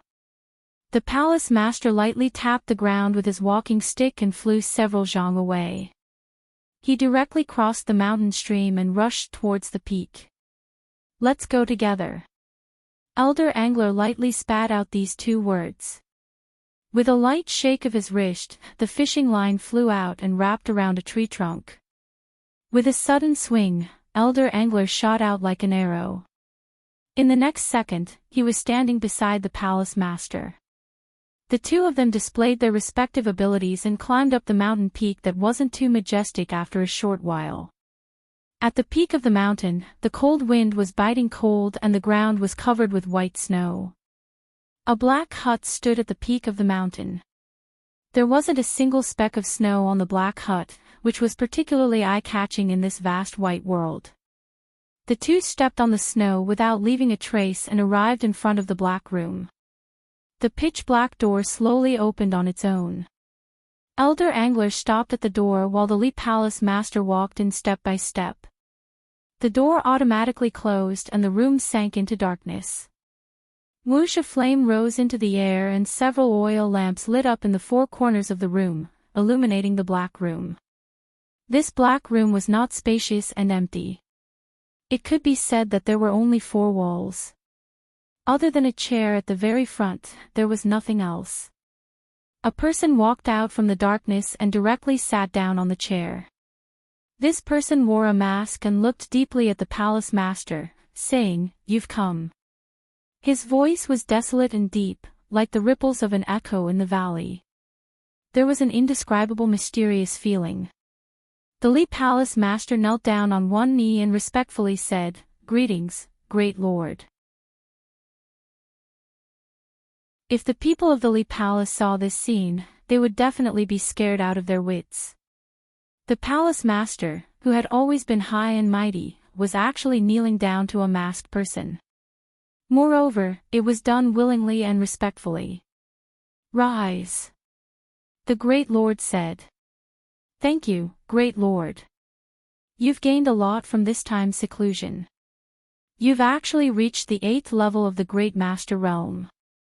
Perhaps, in your lifetime, you can break through the shackles of your body and usher in an unprecedented realm, martial king," the great lord said with praise. The palace master's face revealed a trace of yearning and said, "This subordinate has always wanted to ask the great lord about something." "You want to ask what it's like to be a martial king, right?" The great lord seemed to be able to see through her heart and asked. The palace master was not surprised in the slightest and said with satisfaction, "Yes. When you reach that realm, you will naturally know," the great lord said unfathomably. The palace master lowered her head and a trace of disappointment flashed across her face. "This time, I was about to give you a mission. I heard that something happened in the martial sect and I need you to go and deal with it," the great lord said. "What happened in the martial sect?" "You will naturally know when you go." The palace master did not dare to ask again. The world is getting more and more complicated. Even the tree of life has reappeared in the world. Are the cultivators really going to return? The great lord said to himself. No way. The palace master's beautiful face turned pale. The cultivators have been expelled. How can they return? Nothing is absolute. In the past, the cultivators could only be expelled because of the favorable conditions. Now the world has changed. It's no longer the same as before. The great lord sighed. Is the great lord worried about Enchanting and the 100 Faces Star Lord? The palace master asked. Enchanting is not a threat. It's just a small matter. The 100 Faces Star Lord should be wary. After all, he is a figure from the Great Desolation era. As the saying goes, old people become shrewd. Don't be fooled by his childlike appearance, his threat is incomparable. The great lord said. The palace master said in a deep voice, this subordinate's disciple has seen this person before. This person is temperamental and is indeed a troublesome guy. Not only is he troublesome, but he is also very smart. He did not rely on his powerful cultivation to rush out of the 10,000 mountains. Instead, he quietly lurked in the 10,000 mountains. Even I have no way of knowing what he is doing. This kind of person is indeed a formidable opponent. At first, I thought he would rush out and was prepared to deal with him. However, all of my plans fell through. The great lord said regretfully. Do you want this subordinate to lure him out? The palace master volunteered. Your little bit of skill cannot withstand a single blow from him. Why send yourself to your death? The great lord chuckled. The palace master did not feel indignant because of this sentence. Instead, he said guiltily, this subordinate is useless. My strength is not enough. I don't blame you. Perhaps this is just my groundless fears. Back then, the martial sect leader had already eliminated the infant. Who else has the ability to let all the cultivators of the sky beyond heaven return? The great lord said suspiciously. The palace master's heart thumped. He could not help but remember the crisis a few decades ago. The martial sect's disciple gave birth to an infant. It was actually the rarely seen nine-yang saint body. From ancient times until now, the nine-yang saint body was a cultivation genius. A person with this kind of physique would undoubtedly become a powerful cultivator in the future. Many mysterious and powerful cultivators were not very worried about the return of cultivators because they were confident that no one could do it. However, they never would have thought that after the cultivators were expelled, there would still be someone with the nine-yang saint body in this world. This really made these powerful cultivators flabbergasted. Fortunately, this infant was known by the cultivators from the moment it was born. This was a fortune in the midst of misfortune. It allowed them to strangle this dangerous factor in the cradle. As a result, they did just that. They painfully made a move on an infant. Of course, the number of people in this world who knew of this matter could be counted on one hand. The palace master thought that the great lord was worrying too much. The infant was already dead. The crisis had already been resolved. Great lord, when will you meet Wu Junshan? The Li Palace and the martial sect were originally your chess pieces. To not let Wu Junshan know of this secret, martial arts has always been outside. It is not beneficial for us to do anything. Soon. Don't look at how Wu Junshan is younger than you. He is more shrewd than you. If I don't see through him, I will not easily show myself. These past few years, I have been observing him. Those old people by his side have also been observing his every word and action. However, these past few years, he has not made any mistakes.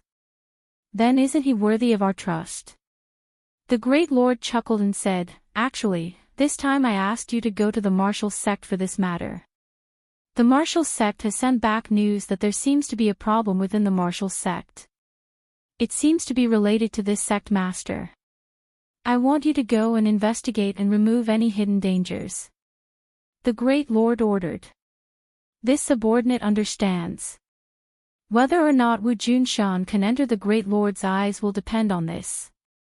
His opportunity is right in front of him. It all depends on what he chooses. The palace master said, I hope he does not make the wrong choice. Otherwise, he will be consigned to eternal damnation. The great lord chuckled and declined to comment. The Li Palace master said his goodbyes and left the black room. The door closed once again. Elder Angler was still standing at the door. He glanced at her and said, You're leaving just like that. I am not as idle as you. I have a life of hard work. The palace master made a rare joke.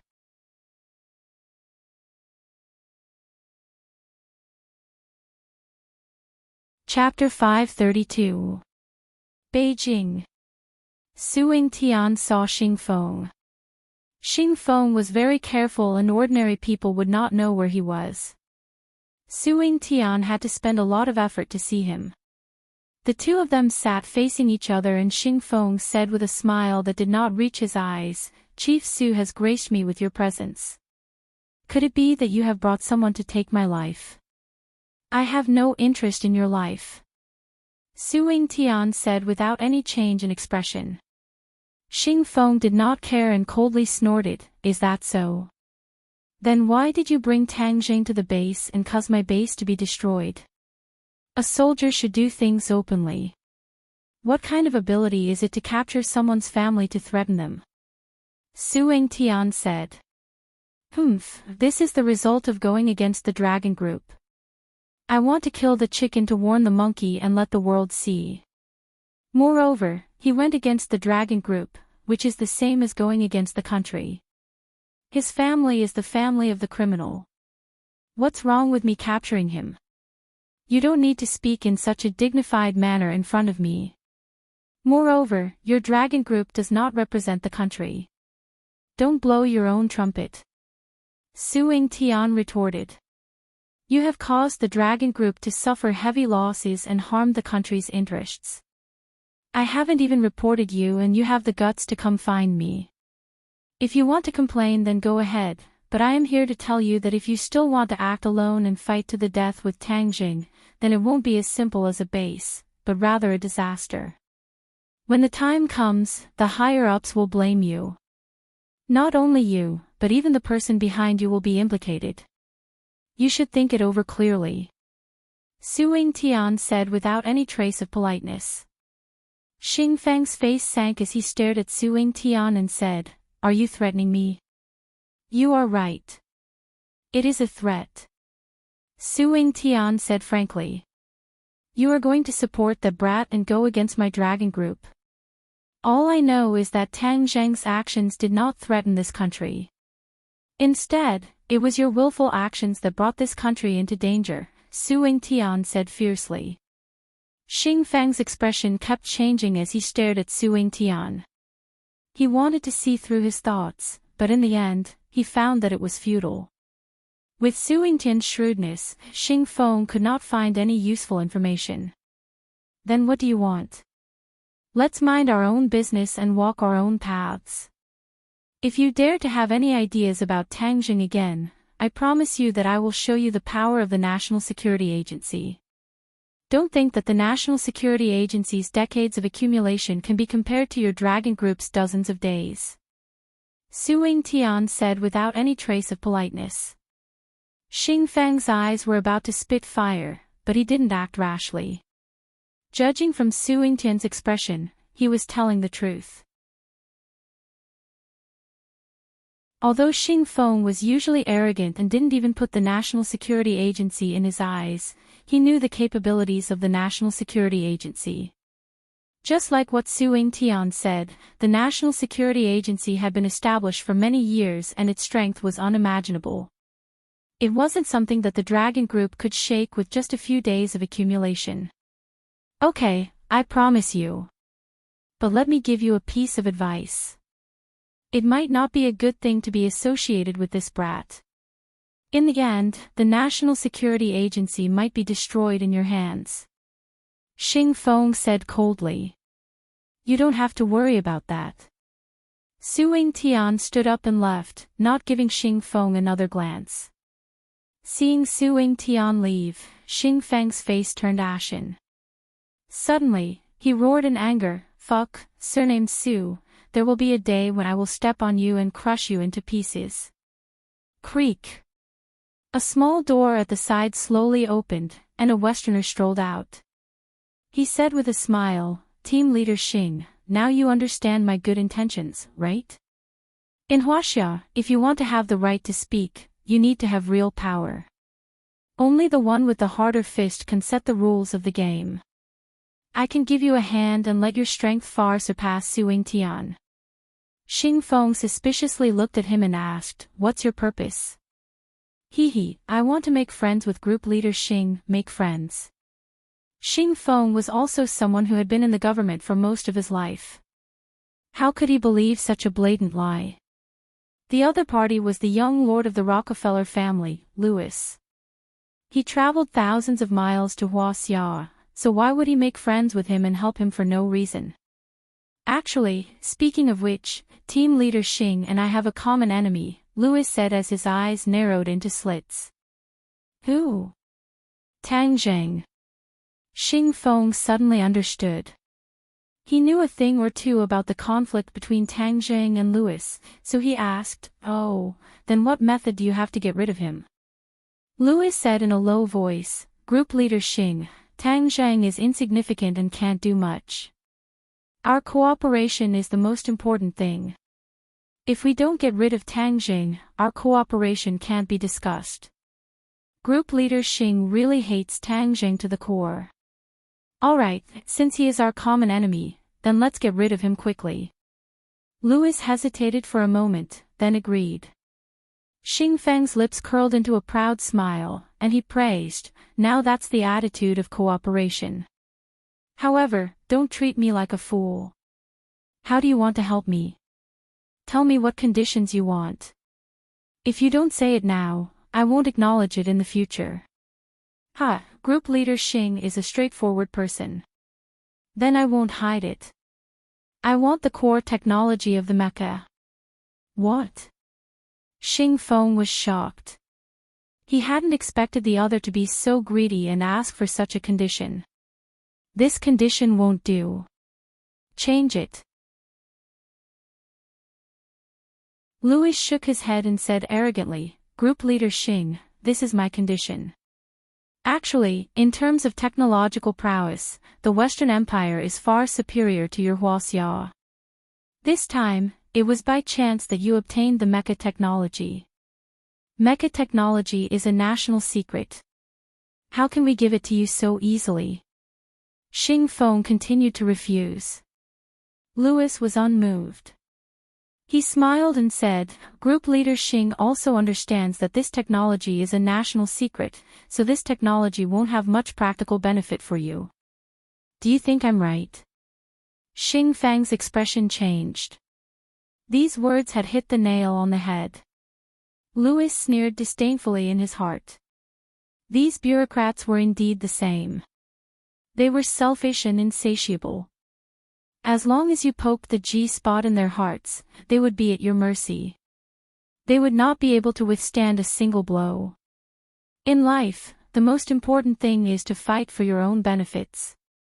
No matter how much benefits the government has, they will still belong to the government and not in your own hands. Sometimes, people still have to think for themselves. Louis purposely sighed meaningfully. Xing Feng's eyelids twitched. He stared at him with burning eyes and said, What do you mean by that? Louis smiled mysteriously and said, Group leader Xing is a smart person. Of course, you understand what I mean. It was very simple. Louis wanted Xing Feng to betray the interests of the country and gain personal benefits for himself. In other words, he was harming the interests of the country. No matter which country it was, there were many officials like this. The ambition in Xing Feng's bones had already taken root and sprouted. He wanted to take the dragon group for himself. Only when he had a strong power in his hands would others not dare to do anything to him. He didn't want to be a puppet for the rest of his life. There was no doubt that Louis's words had struck a chord in his heart, and he was hesitant. Looking at Xing Feng's fluctuating expression, Louis walked to the sofa and sat down. He crossed his legs and waited for Xing Feng. A long time later, Xing Feng abruptly turned his head and stared at Louis. What can you give me? I can let you truly control a powerful force, such as the dragon group. Louis said solemnly. What do you mean by truly controlling? Xing Feng asked. Let the dragon group become a blade in your hand. They will only listen to your orders and attack wherever you point. Xing Feng's heart leaped. Wasn't this the result that he had been waiting for? Although his control over the dragon group was already very strong, and even his adjutant, Kai Guibin, had been kicked away by him, he still couldn't control the dragon group. But when it came to major issues, an order from above would completely surpass his usual cultivation. No matter how much he tried to win people's hearts, there would always be someone who didn't listen to his orders at the critical moment. There were even some spies in the dragon group. If he did something overboard, some people would know. At that time, a single order could remove him from his position. Pinching him to death would be like pinching an ant. He understood this principle too well. Everything he had now was based on the support of his backer. Without this foundation, even if he built a skyscraper, it would be a castle in the air that could be destroyed at any time. But if it was really like what Louis said, and the dragon group became a blade in his hand, then no one would be able to take it away. Then his strength would not be affected by others. Wasn't this what he dreamed of? Although his expression was calm, his heart was already in turmoil. He asked, Words are not proof. I don't believe that you can do this. People's hearts are hard to predict. Don't tell me that you can bribe everyone. Ha, group leader Xing, there are not many things in this world that are impossible. Isn't there a saying in your country? Nothing in this world is impossible for those who set their mind on it. I can tell you clearly that you can make everyone listen to your orders." Seeing that Louis did not seem to be joking, Xing Feng finally couldn't help but be moved. He curiously asked, "How can it be done? You just said something wrong. We don't want to bribe everyone. We want to control everyone and make them treat you as their master. How can a servant go against their master's orders? Please tell me more details." Xing Feng lowered his voice and looked at the other side eagerly. Louis said in his heart, "You finally took the bait." Without changing his expression, he said, "Soul control technique.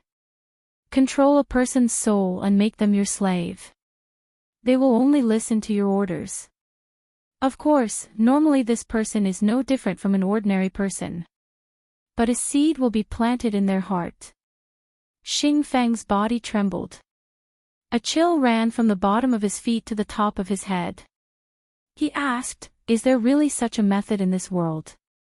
"Of course. I can teach you right away. This isn't martial arts, but magic, right? Hee, this is a secret technique. It doesn't have to be used by cultivators. Ordinary people like you and me can also do it." Xing Feng understood the power of the soul control technique. Looking at Louis, he had a fear of facing a devil. If he used this technique on himself, then wouldn't he also become a puppet? Of course, he didn't want to become a puppet. But if he didn't agree, then the other party might really become a puppet. He understood how vicious these Western people were. Moreover, this was also something he dreamed of. Thus, he clenched his teeth and nodded, "Okay, I agree. Happy cooperation."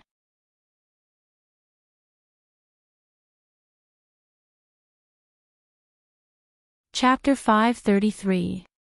Ordinary Balance. In the streets and alleys, the atmosphere of the new year was getting thicker and thicker. It was already the 28th of December. Tang Jing prepared to buy New Year goods. In the past, in order to save money, he and his grandfather lived a simple life every year. This time, he was prepared to do a good job. However, the only thing that made him feel that there were some flaws was that after Lan Yu personally came to visit his grandfather in the morning, the two of them muttered something. The old man suggested that Lan Yu stay for the new year and Lan Yu happily agreed. Thus, this time, there was an extra Lan Yu to buy New Year goods and Marshall was sent back to the martial organization by Lan Yu, allowing her to go back to the martial organization sect master so that he would not worry. Marshall reluctantly gave Tang Jing a few glances, as if to demonstrate to Tang Jing that he should not go overboard and disrespect his master's wife. Tang Jing acted as if he did not see it and ignored it. Marshall was so angry that he almost rolled up his sleeves and rushed up to fight with him. After Marshall left, only Tang Jing and Lan Yu were left. In order to avoid awkwardness, he called out Fang Shishir. The three of them went to buy New Year goods together. Lan Yu always had a smile on her face as she looked at Tang Jing with a gaze that seemed to be able to melt people, showing the demeanor of a loving mother. Fang Shishir secretly sized up the two of them and playfully stuck out her tongue. She understood that there was a grudge between the two that had not been resolved, so she obediently held on to Tang Zhang's arm and shuttled through the streets. "Little Zhang, Shishir, it's New Year. I'll buy you a few new sets of clothes." Lan Yu had an idea and gently said, "No need." Tang Jing expressionlessly refused. Lan Yu looked at Fang Shishir for help, appearing somewhat helpless and pitiful. Fang Shishir's heart softened as she shook the arm in her embrace and advised, "This is also Andy's kind intentions. You should just accept it." "Yes, I also want to buy a few sets for the old man. The old man has worked hard for so long. It's the end of the year, so he should buy a few sets of new clothes," Lan Yu said. These words struck a chord in Tang Zhang's heart. He glanced at Lan Yu and thought to himself, "You're quite considerate." Thus, he silently nodded in agreement.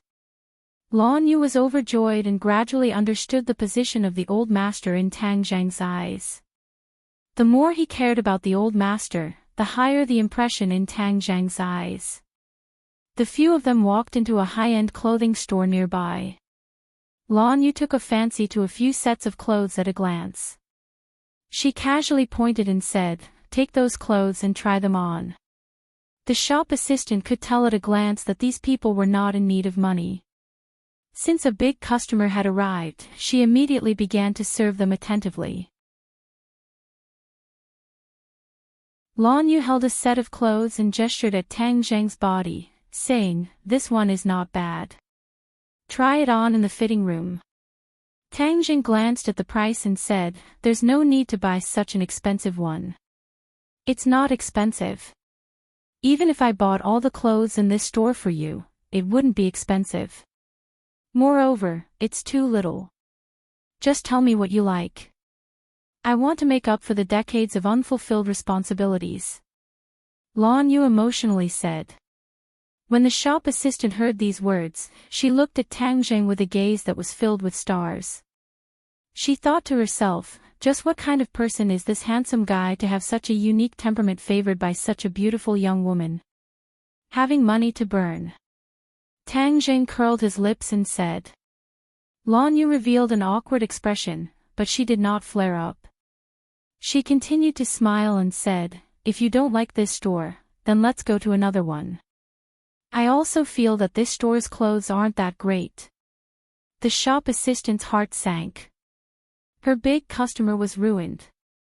This handsome guy was too hard to serve. Who did he think he was? In truth, this brand was already considered a luxury brand in the country. Many nouveau riches liked to choose this store's clothing.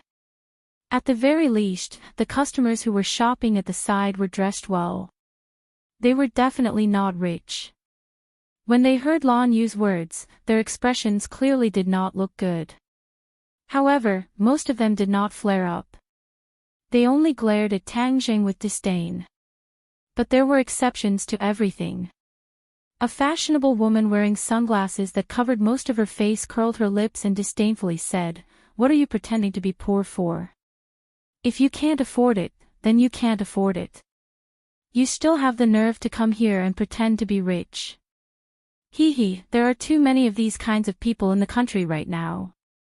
It's no wonder that so many foreigners look down on Huaxia people."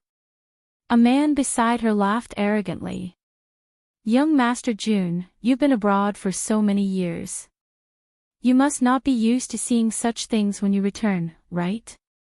The woman in sunglasses looked up at the man and asked in a fawning manner. The man laughed arrogantly and said, "Of course. But the quality of the people in the country is so low. What can I do?" "That's right. As a fellow countryman of these people, I feel terrible," the woman in sunglasses said sweetly. Tang Zhang wrinkled his eyebrows. He was already suppressing a wave of anger in his heart. These two people's slanderous words simply hit the muzzle of his gun. If you can't stand it, then get out yourself. No one wants you to look. If you want to go abroad to be a dog, no one will stop you. Don't bark here and disturb people's peace," Tang Zhang said in a bad mood. These words were like poking a hornet's nest. Originally, the two people were only prepared to be sarcastic and treat it as entertainment. They have already done this kind of thing many times. Most people would choose to swallow their anger, but Tang Zhang actually bluntly turned the tables on them. The two people were furious. The woman in sunglasses hugged the man's arm, her towering breasts continuously rubbing against him. She said sweetly, "Young Master Jun, what did you hear him say? He actually dares to scold us." The man's eyes flashed with an ominous light. He waved his hand outside the store. Two black-clothed bodyguards walked in and respectfully bowed to the man. "Young Master Jun, teach them a lesson. Let them remember in the future," the man ordered. "Yes." The two large men like iron towers walked straight towards Tang Zhang's group. Without saying a word, their hammer-like fists smashed over. Tang Zhang coldly snorted. He was preparing to counterattack and teach the other side a lesson, but there was one person who moved faster than him. Lan Yu's feet slipped and blocked the bodyguard's path. She placed her hands on the other's shoulders and the two people flew out of the store like sandbags. They heavily fell on the floor, their heads broken and bleeding. It was unknown whether they were dead or alive. This scene made everyone temporarily lose their ability to speak. They stared at Lan Yu dumbfoundedly. Her frail body couldn't be compared to the two bodyguards, but the strength she erupted with was truly terrifying. How could a young woman with an elegant temperament have such terrifying battle strength? The man was also stunned. His pupils couldn't help but shrink as he said, "Who are you?" Lan Yu turned a deaf ear to him and said, "You dare to scold my son? You're really tired of living? Then I'll do as you wish."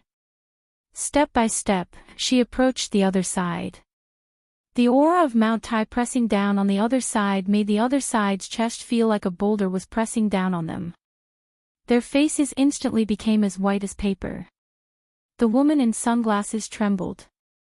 She desperately grabbed the man's arm and screamed in panic, "You! What are you doing? If you don't want to live, then die." Lan Yu stretched out her finger and lightly pointed. However, Tang Zheng could faintly hear the sound of wind and thunder.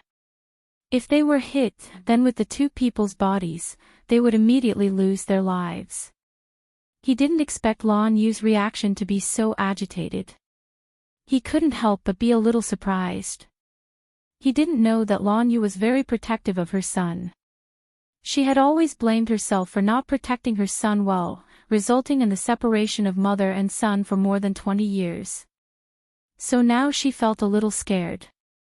If anyone dared to threaten Tang Jing, she would definitely not show mercy. Not only did these two people speak rudely, but they also let their followers teach Tang Jing a lesson. This was stepping on the high-tension line in her heart. Of course she was going to explode. Moreover, it was anger that had been accumulated over the years. How could these two people withstand it? Tang Zhang's eyelids suddenly jumped. Lan Yu really did not show any mercy. Although he also felt that these two people were repulsive, their crimes did not warrant death. So, he immediately shouted, "Stop!" Lan Yu's finger stopped in front of the two people. The two people looked like they had just returned from the gates of hell. Their bodies were dripping with sweat and trembling non-stop. Lan Yu turned her head to look at Tang Jing and asked, "How do you want to deal with them? Their crimes don't warrant death.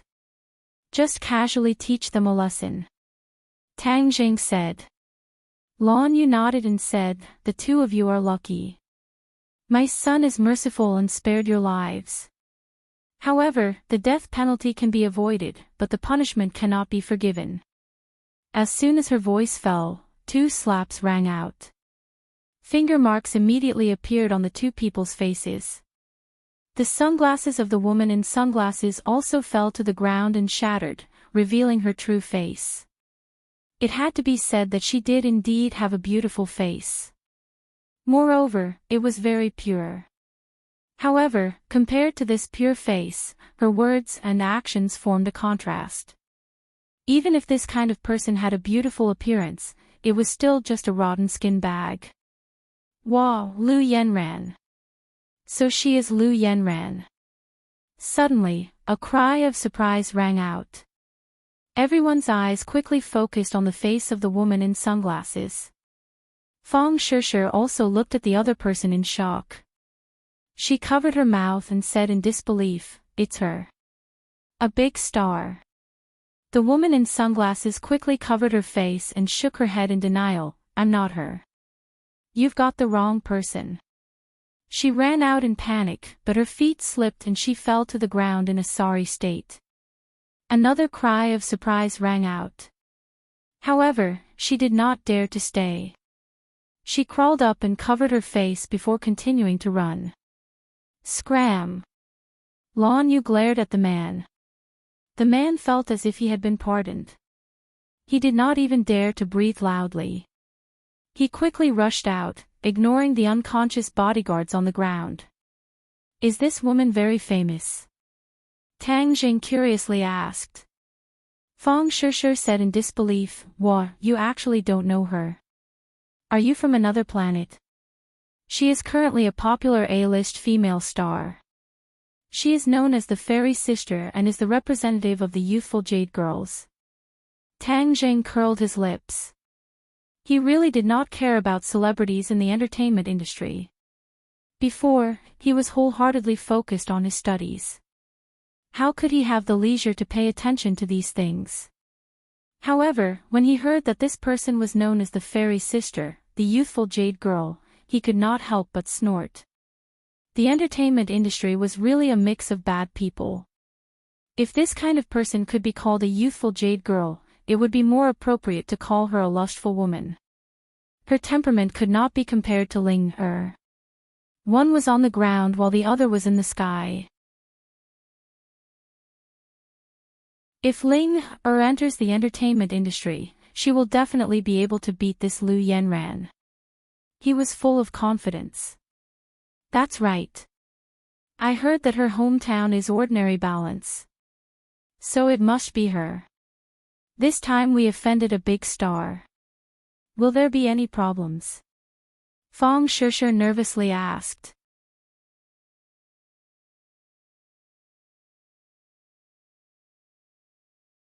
Chapter 534. Lan Yu heard this and said with a murderous look, "Daring to have any ideas about you, that is seeking death." When the others heard this, they were silent like cicadas in winter.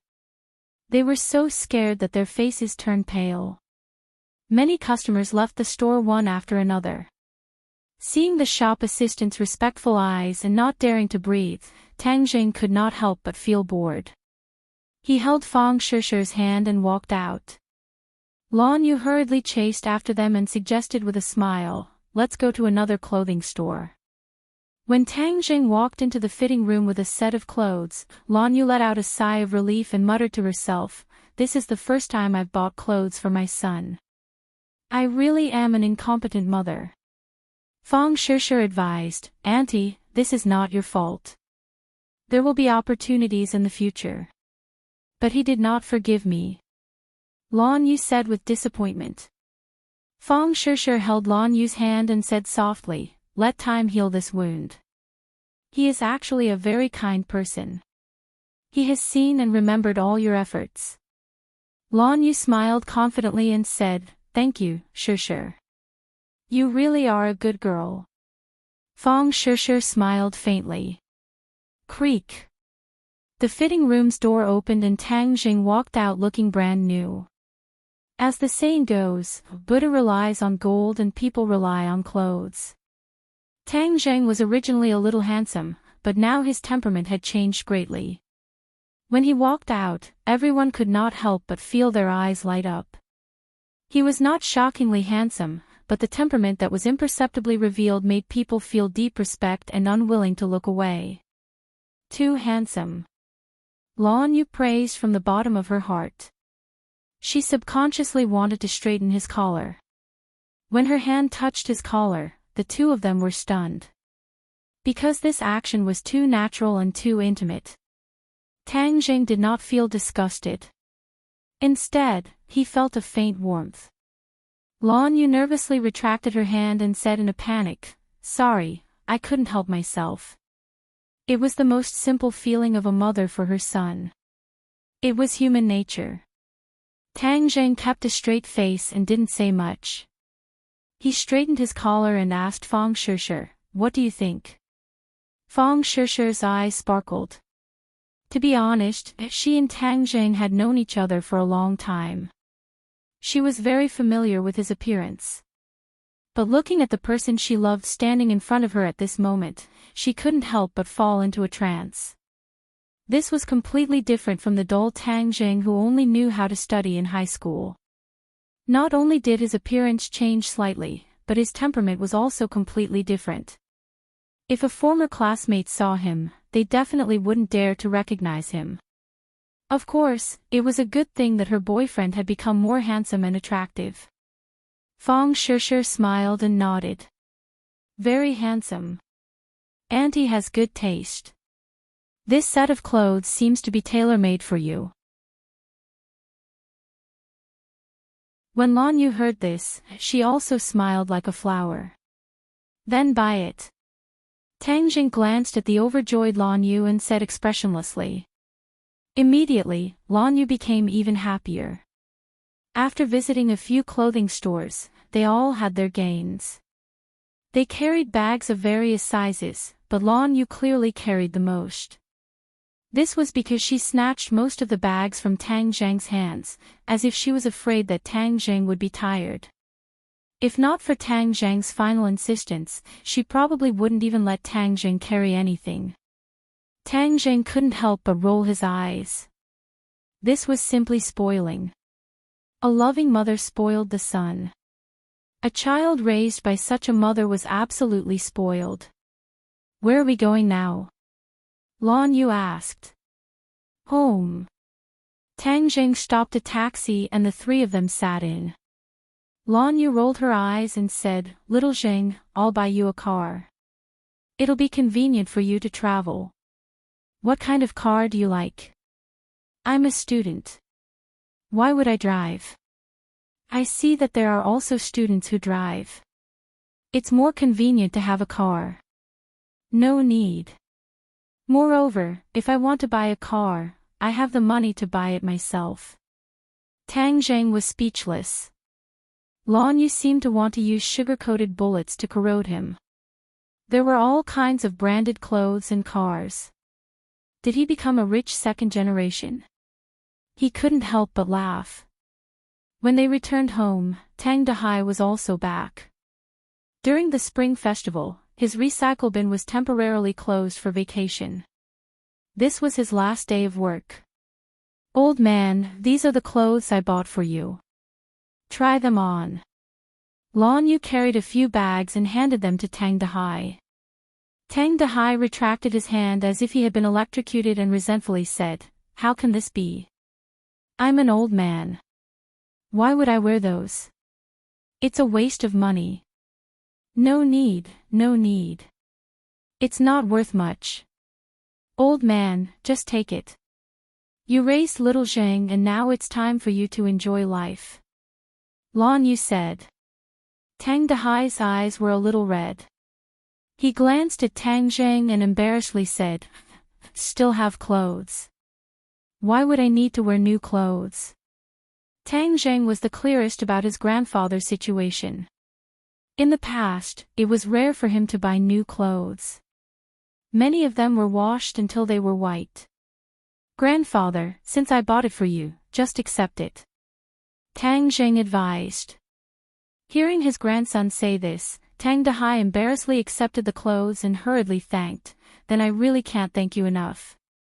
This is what I should do. Lan Yu's heart also softened. She thought that little Zhang was lucky to have met such a grandfather. The atmosphere eased a lot. Tang Dahai put away the clothes and conveniently left Lan Yu to eat. He then went into the kitchen to cook. Lan Yu also enthusiastically entered the kitchen, saying that she wanted to help the old man. The two sat on the sofa. Fang Shishir leaned into Tang Zhang's embrace and looked at the kitchen. She lowered her voice and said, Auntie is pretty good. You don't have to be so cold to her. Don't get involved in this matter. Fang Shishir pouted and said, Mother and son are connected by heart. What kind of deep hatred can there be? Moreover, Auntie has always wanted to make up for it. You should give her a chance. Tang Zhang's expression did not change as he declined to comment. Fang Shishir glared at him and said, Stubborn. You don't know how to be flexible. My matter with her is too complicated. It is not something that can be fixed with just a few words. It is also not something that can be fixed with some small favors. Since there is a crack, then work hard to fix it. You can't always keep people 1,000 miles away. Fang Shishir retorted. Tang Zhang lowered his head and looked at her. He scratched her nose and suspiciously asked, Have you been bribed by her sugar-coated bullets? Nonsense. How could I be bribed? I have always been on the same side as you. I am only advising you. In the end, the one who makes the decision is still you. Creak. Suddenly, the door opened, interrupting the two of them. Linger skipped in, followed by a person. Hello boss. I am sending Miss Linger back. Greeted Tang Zheng. Tang Zheng nodded. Looking at Linger, who was like a little magpie, his heart couldn't help but feel warm. He asked, Linger, how have you been these 2 days? Linger tilted her head, blinked her eyes, and playfully said, Linger is very happy and has also learned a lot of new knowledge. In the past, Linger thought that singing was easy, but now I find that there is a lot of new knowledge to learn. Praised from the side, Miss Linger is talented and intelligent. Moreover, she is very talented in singing. Although she has never studied music systematically before, and it is a bit late for an ordinary person to cram for Buddha's feet at the last minute, for Miss Linger, this problem doesn't exist at all. She is a genius. She can learn any song sheet at a glance. Moreover, she has a photographic memory. She is the most powerful person I have seen in so many years. She is even better than the music genius Lu Yenran, who is now known as the Fairy Sister. Lu Yenran. Tang Zheng's pupils shrank. He remembered the scene in the clothing store. Since Linger wanted to enter the entertainment industry, then it was necessary for her to understand some of the people or things in it. Looking at Tang Zheng's reaction, Amy misunderstood and asked, is the boss also a fan of Lu Yenran? If there is a chance in the future, I will ask the boss to meet her. She is a popular star, and a typical representative of singing and acting. She has dabbled in singing, movies, and TV series. She is a real star with 3 lives. I heard that her contract with her old company is about to expire. If our company can sign her, then it will definitely be a good start for our company. Amy thought that if she could sign Lu Yenran, then it wouldn't be long before her name as a gold medal manager would be known throughout the entertainment industry. Tang Jing frowned and said coldly, my company will definitely not sign an artist like Lu Yenran. Amy, who was immersed in joy, was stunned as if a bucket of cold water had been poured on her. She stared at Tang Jing and asked, why? If a person's character is not good, then even if she is popular now, my company does not need an artist with such a character problem. Tang Jing said firmly. Amy was very embarrassed and said, there are some rumors outside, but the flaws do not obscure the beauty. Her appeal is still very amazing. She is the target of many companies. Just a flash in the pan. Tang Zheng did not hide his disdain. Seeing the disappointment on Amy's face, Tang Zheng's face sank. He looked at Amy very seriously and said, since you have joined my company, then I must seriously warn you that my company has a rule, and that is people with bad character should not even think about stepping into this door. Moreover, the unspoken rules of the entertainment industry do not apply to me, so you must change your way of thinking. Otherwise, sooner or later you will also pack your bags and leave. Although Amy was a sissy, he wasn't stupid.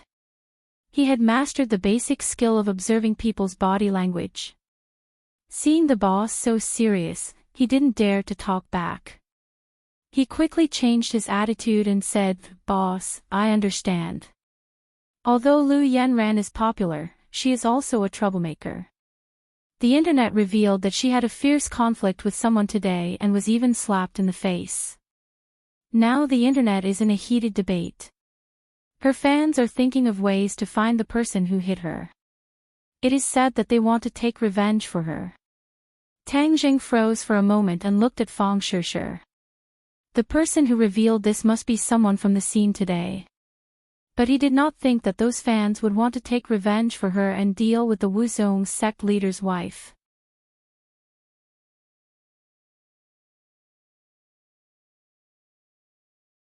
Chapter 535. Looking at the strange expressions of Tang Zheng and Fang Shishir, Amy thought for a while and asked curiously, "Boss, do you also know about this matter?" Tang Zheng smiled and pointed to Lan Yu's back, saying, "The person they want is right there." Looking at Lan Yu's graceful back, Amy exclaimed and covered her mouth, saying, "It turns out that you were the ones who had a conflict with Lu Yanran today." Tang Zheng nodded, "I saw it with my own eyes. I have a deeper understanding than those fans who are deceived by appearance. I know that this kind of person can't stay popular for long." Amy lowered her head in shame. She had just mistakenly thought that the boss was Lu Yanran's fan and flattered him. Amy, with your professional vision, do you think that Linger will replace Lu Yanran in the future?" Tang Zheng asked.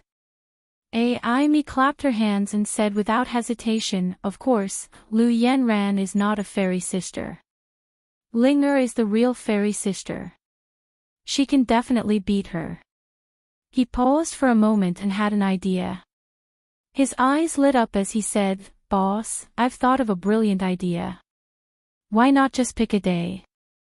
Anyway, now that Lu Yanran's incident is making a ruckus, we can push out Miss Ling Er at this time. We can use this opportunity to shift everyone's attention to this new fairy sister. This way, we can achieve twice the result with half the effort." "Oh, will it work?" "It will definitely work. The spring festival is coming soon and people are on holiday. More and more people will pay attention to entertainment news and more people will pay attention to Linger." Amy was full of confidence.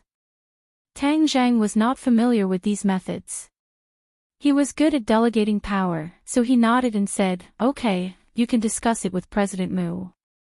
"Yes, boss." Amy nodded excitedly, "Boss, then I won't disturb you. Goodbye." After sending Amy off, Linger looked at herself in the mirror and asked, "Master, that Lu Yanran is really beautiful, and her singing is also very good. Can I compare to her?" Tang Zheng patted her head and encouraged her, "Linger, you have to remember that you are 100 times better than her. You have to have confidence." Linger raised her head and looked at Tang Zheng. She smiled and nodded, and Linger will remember this. Linger will definitely work hard. At this moment, Xing Feng was also working very hard, because he wanted to get the life-continuing pill before the end of the year and report to the people above. Therefore, he had already plotted with the Song and Chu family.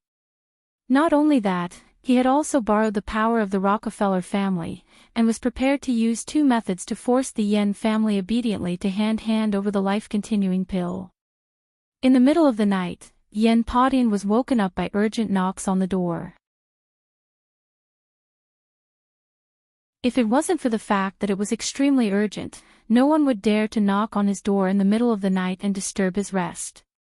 The door opened and Yen Qishan impatiently walked in with a panicked expression. Yen Padian sat on the chair, glanced at his son, and frowned. "What are you panicking for? What happened?" He knew that his son had always been a calm person. Normal matters would never cause him to panic like this. "Father, something happened. Lu Yun was arrested by the police," Yen Qishan said. Yen Potion's expression did not change, and asked, "Why was he arrested by the police?"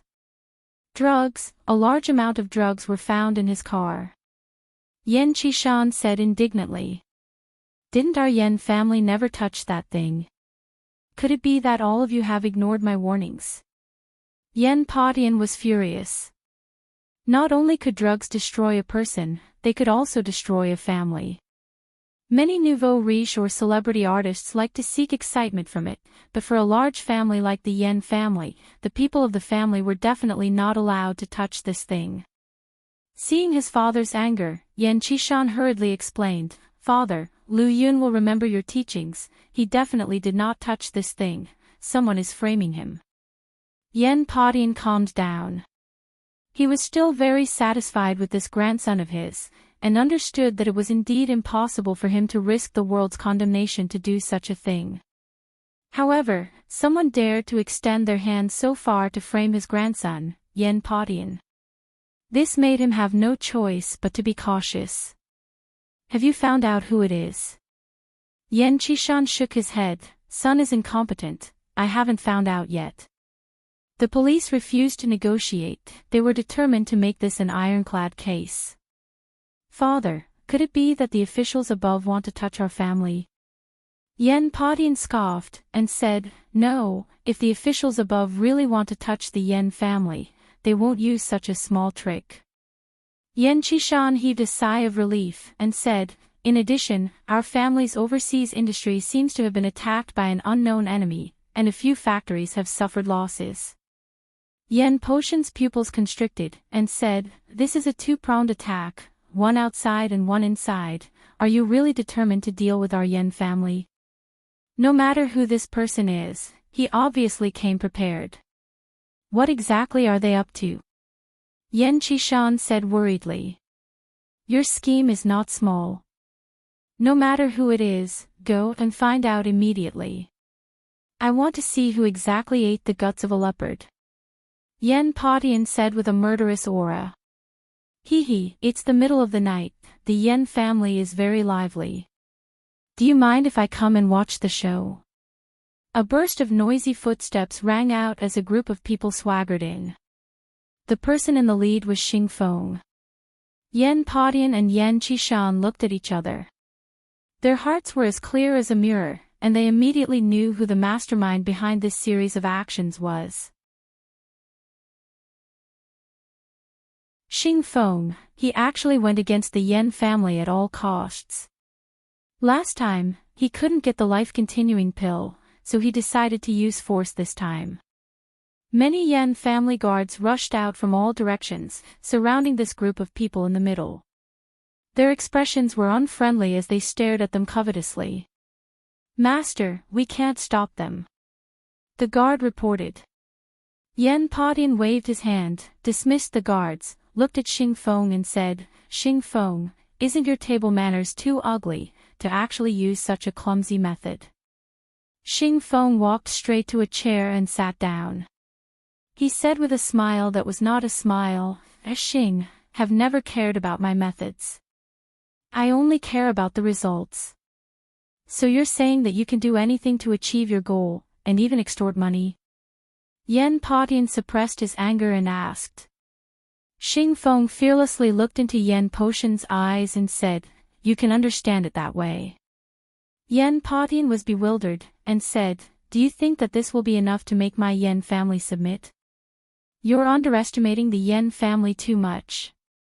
I don't dare to underestimate the Yen family, so I've made ample preparations. In the third generation of the Yen family, Yen Luyun is the only child. If something were to happen to him, then wouldn't the Yen family be without descendants? Even if he had such a huge family business, who would he pass it down to in the future? It's really a pity that such a big family can't be passed down. This was indeed a fatal weakness of the Yen family. Yen Qishan was furious. Xing Feng, you are playing with fire, do you know that? If anything happens to Luyun, I will definitely not let you off. Xing Feng snorted coldly, and laughed. You want to kill me, right? Then please go ahead, I also want to know how the Yen family will deal with me if they kill me. Xing Feng was right, he was not a small soldier, but the person in charge of the dragon group.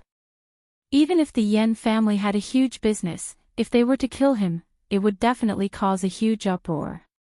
It would not be easy for the Yen family to have a perfect ending. Therefore, the Yen family would definitely not take this risk, which was why Xing Feng dared to be so fearless. Yen Padian obviously understood this point. He coldly stared at the unbridled Xing Feng, and said, in the past, I only heard that you relied on the Long family's wings and were good at flattery. I never thought that you would have such methods and courage. You really hit it well. You flatter me. Xing Feng cupped his fists and said shamelessly. I know that you are seeking the life-continuing pill. If I don't hand it over to you, are you really going to kill my grandson? Yen Padian asked. You all know that I don't want this thing, but the people above. If I can't hand over the life-continuing pill, then I won't be able to keep this black hat on my head. Do you think I will take the risk and kill your grandson?" Xing Feng said with a fake smile.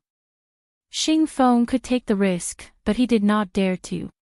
If anything happened to Yan Luyun, then the Yan family would be extinct. Who would pass down such a huge family business to? This was a great disrespect to his ancestors, so Yan Padian could not do such a thing. Not only did you scheme to frame Luyun, you even attacked my Yan family's factory overseas. Your dragon group's hands are really long, even your overseas relations are so strong. Xing Feng snorted twice, but did not reply. If he did not have the secret help of the Rockefeller family, it would not be easy for the dragon group to threaten the Yan family's factory in the open sea. However, his cooperation with the Rockefeller family was a top secret, and no outsiders were allowed to know about it, so he did not pick up the topic. Yan Padian stared straight at Xing Feng, wanting to see through his trump card, but Xing Feng had hidden it deep enough, and for a moment, he really could not see through it. Have you two made up your mind? Time waits for no one. Many media outlets are already waiting outside the police station. As long as this explosive news is exposed, there will be no way to salvage it. Xing Feng asked. Father. Yan Qishan looked at his father. Yan Padian waved his hand, indicating for him to calm down, and instructed, Qishan, go and get 2 life-continuing pills.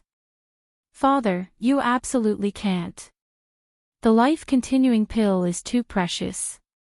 Yan Qishan did not expect his father to compromise, and hurriedly advised. Although the life-continuing pill is miraculous, it is still a dead object. My grandson's life is worth more than 2 life-continuing pills. Yan Padian said heroically. Seeing that the other party had compromised, Xing Feng was overjoyed. He pushed his luck and said, back then, your family bought 5 life-continuing pills, and you only gave me 2 of them and you want to settle the matter. Yan Padian raised his thick eyebrows, and with a bang, he slammed his palm on the wooden table beside him. With a gotcha sound, the wooden table turned into pieces. Xing Feng, don't push your luck. Otherwise, I really won't let you walk out of my Yan family's door today. Yan Padian flew into a rage, his overwhelming aura causing Xing Feng's chest to feel suffocated. Xing Feng's heart skipped a beat. He knew that this was already the other party's limit. If he continued to force the other party, he could only fight to the death.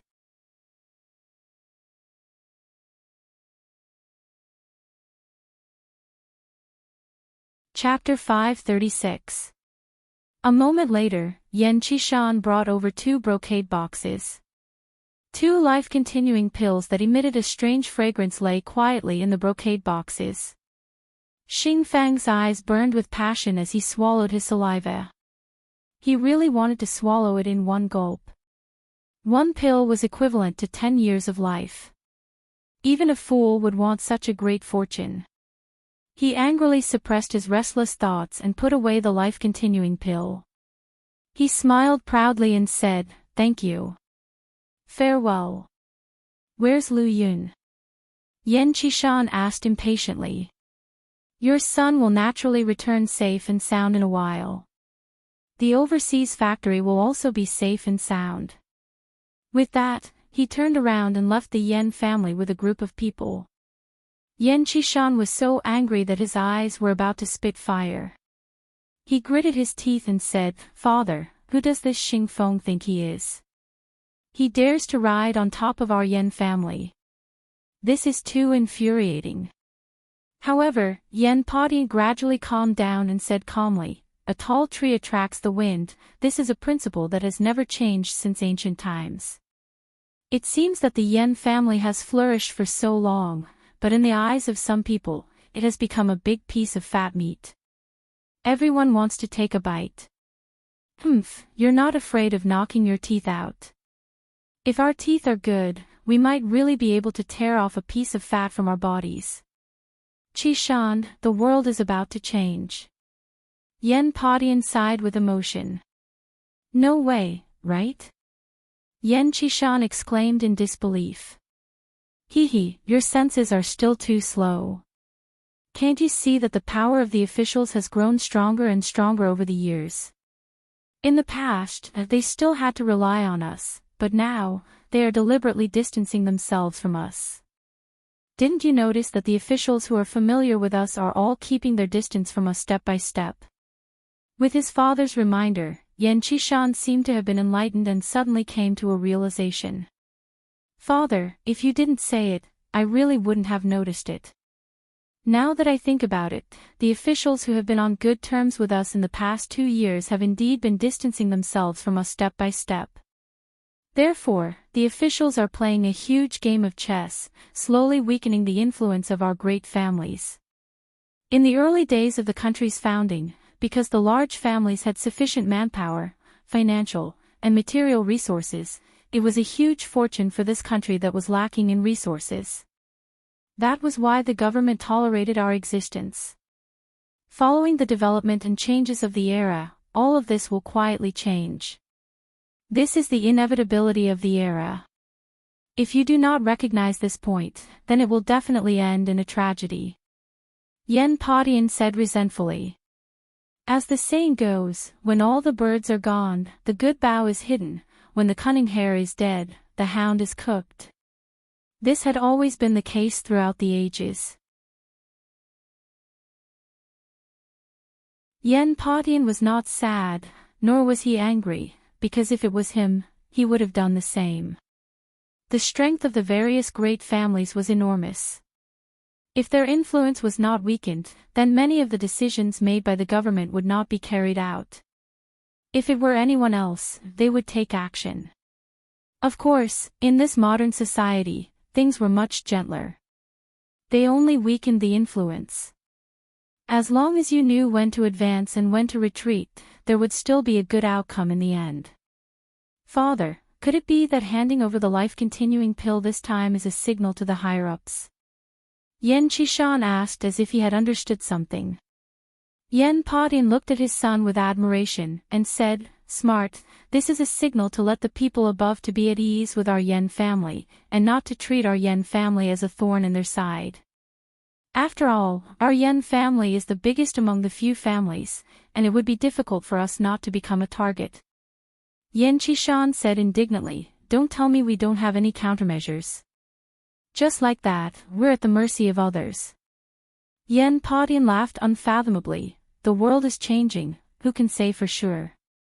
Yen Qishan seemed to be deep in thought. Suddenly, his heart moved as he thought of Yen Qingyi's prophecy. He said in bewilderment, Qingyi said that there will be a calamity in this world. When the time comes, the world will change, and Tang Zheng will turn the tide.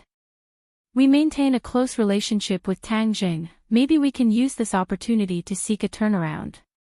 Immediately, Yen Qishan looked at his father with eyes full of worship.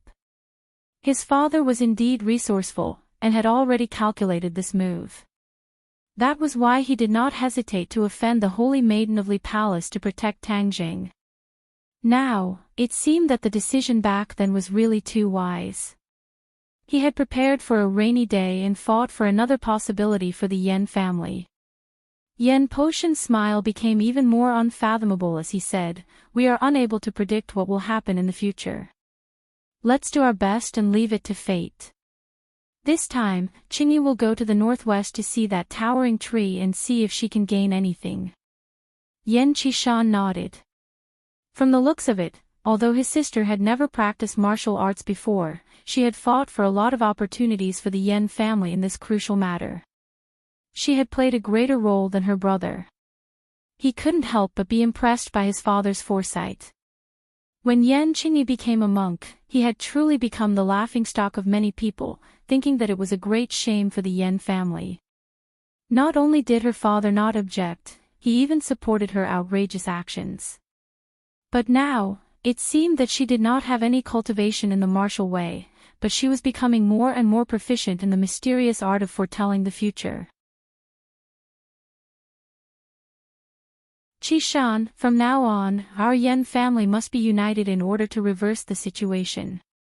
Furthermore, we must remember that other than you and me, no third person is allowed to know about today's matter. Yan Padian warned sternly. Yan Qishan was shocked, and hurriedly asked, "Are you not going to tell Lu Yun?" Yan Padian snorted, and said, "Although he is innocent, he has fallen into the enemy's trap.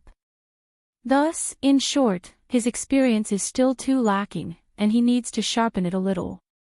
Yan Qishan sighed inwardly, but he had no way to refute his son. After all, Yan Luyun had indeed caused the Yan family to fall into a passive situation this time. Speak of the devil. Yan Luyun walked in with his head lowered, looking rather miserable as he called out nervously, "Grandfather, Dad, I'm back." Yan Qishan frowned, and shouted angrily, "Look at what you've done." This time, the Yan family suffered a huge loss in front of Xing Feng, and lost 2 life-continuing pills. Yan Luyun turned pale with fright, and said, "How can you give him such a precious life-continuing pill? If you don't give it to him, will you be able to come back safe and sound?" Yan Qishan reprimanded in annoyance.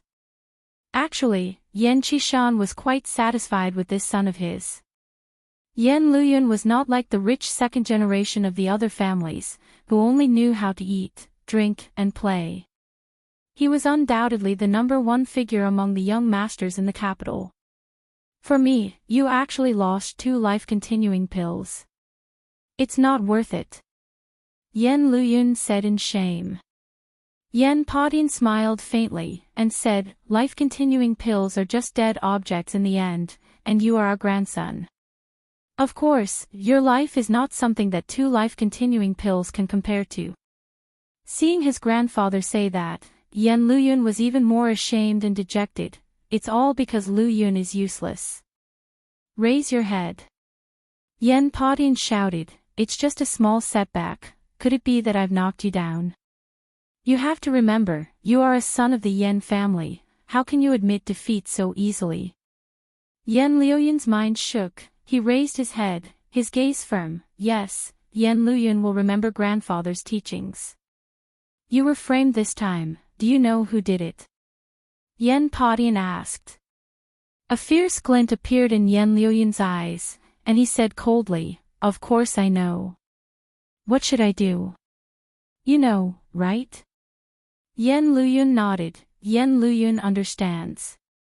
Although the Yan family had compromised with Xing Feng, it did not mean that the Yan family could be framed by others. The one who framed Yan Luyun this time was also a rich family's son, who usually had a good relationship with Yan Luyun. Yan Luyun was not on guard at all, which was why he was caught off guard.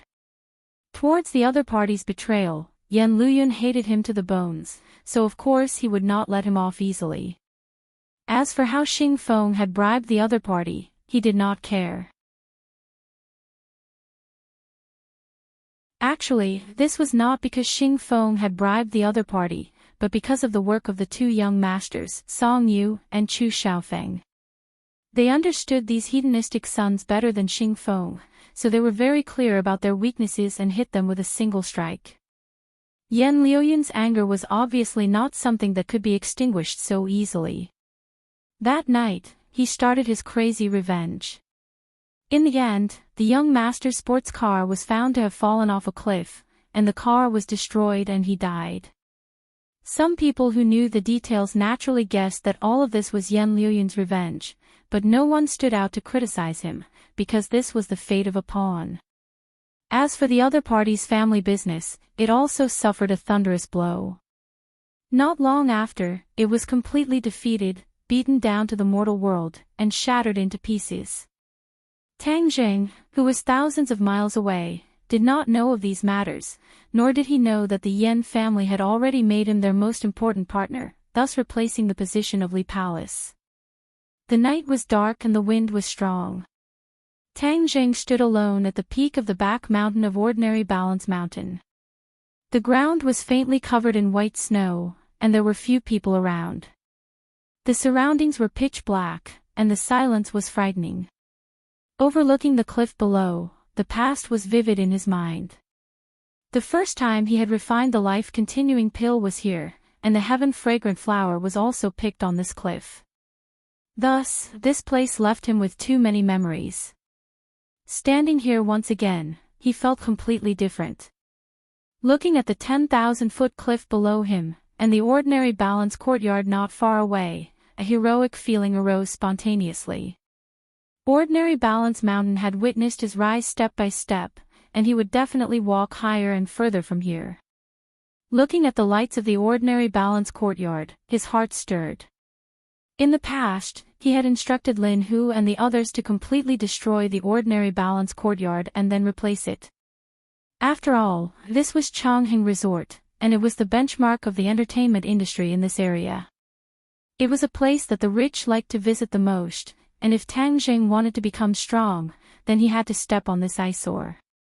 However, before Lin Hu could carry out his plan, he encountered Xing Feng. Since he had returned this time, he would take advantage of the Spring Festival to get rid of this stumbling block. However, his goal tonight was not the Ordinary Balance courtyard, but another important mission, to refine the Dragon Origin Pill. In the past, the Dragon Origin Pill he refined used the blood of the 5-clawed golden dragon, so its power was especially tyrannical. But this time, he did not have the blood of the 5-clawed golden dragon, but he had a substitute, the blood of the Flood Dragon, the fruit of victory after killing the Flood Dragon in the Dragon Palace. In fact, it could be said that this time he was refining the real Dragon Origin Pill, because the original Dragon Origin Pill used the blood of the Flood Dragon, and not the blood of the 5-clawed golden dragon. He deliberately chose to come to this mountain peak in the middle of the night in order to avoid attracting the attention of others when refining the pill.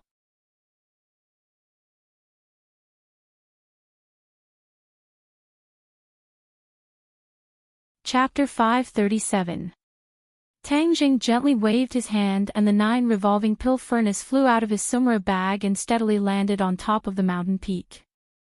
The 9 revolving pill furnace was a mysterious grade magic treasure and it emitted a mysterious aura in the night.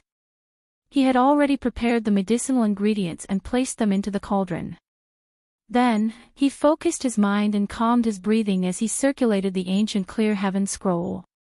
A second grade true fire emerged from his fingertips. The purple flame appeared somewhat enchanting in the night sky. It danced with the wind like a flame spirit dancing on his fingertips.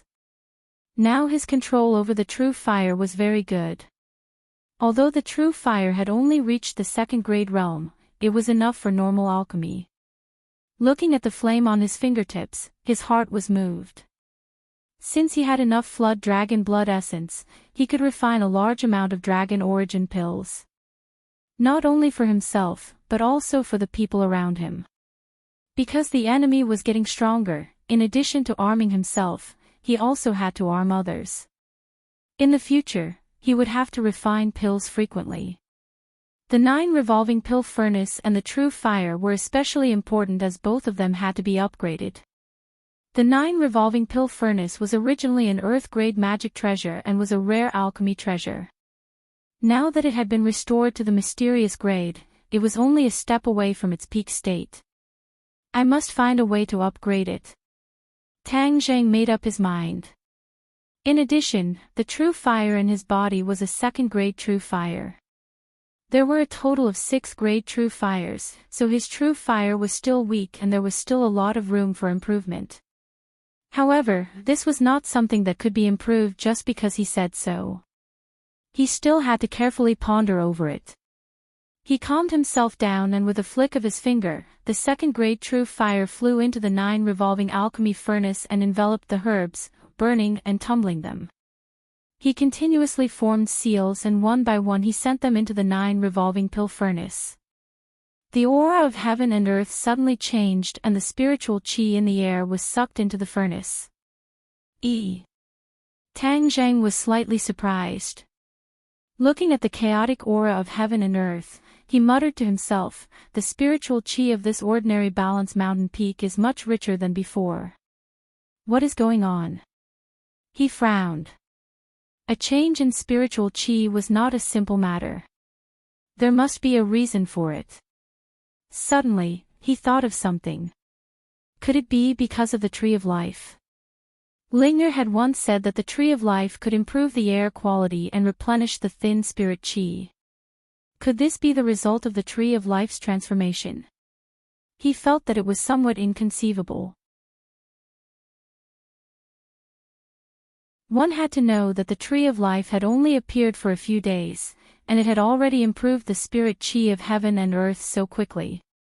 He had no choice but to reevaluate the Tree of Life. This towering tree was far more miraculous than he had imagined. The Tree of Life contains such powerful spiritual energy. If I cultivate under the tree, I will be able to achieve twice the result with half the effort. When he thought of this, he couldn't help but feel a rush of excitement.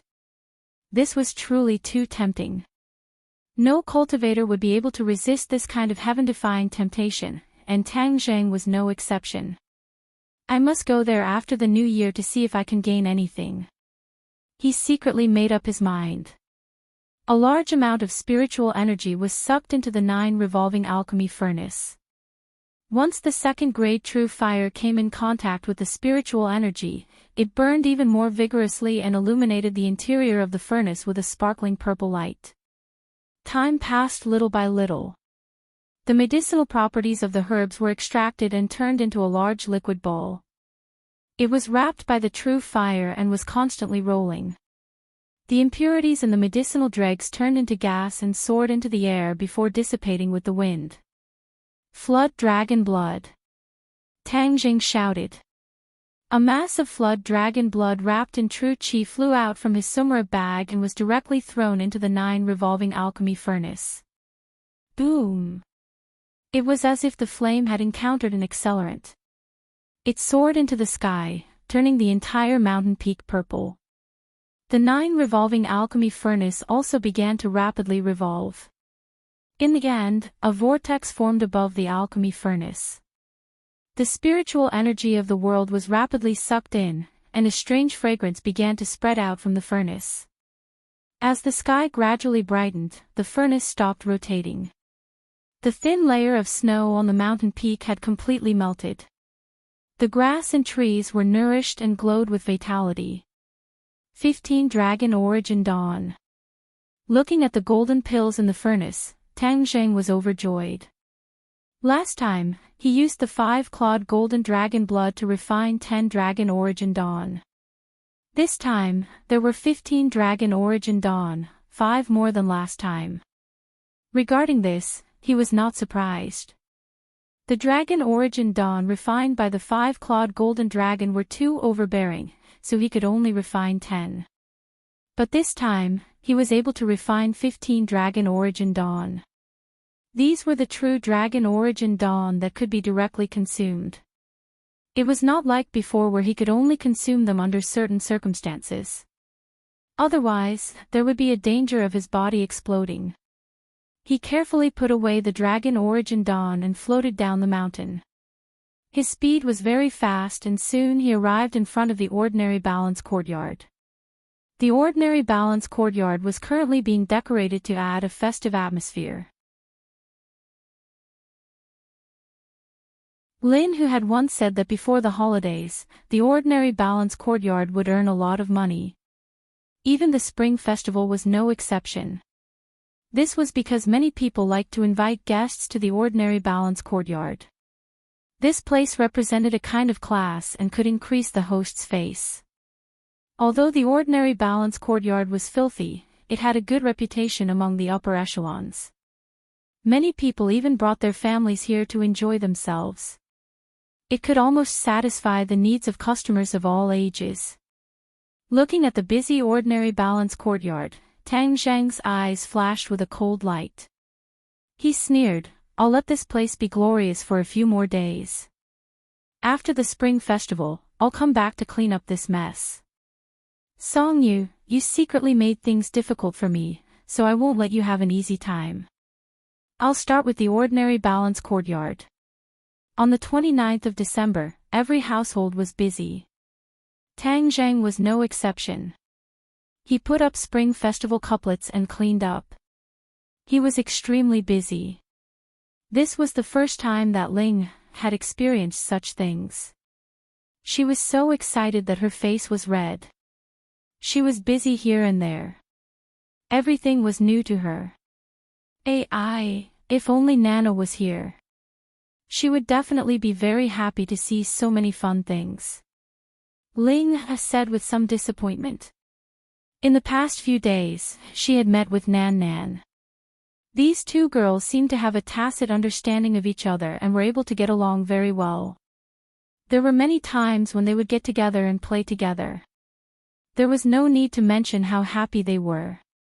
Therefore, when Ling saw so many novel things, she thought of her good friend. Although Ling was physically mature, she was inexperienced.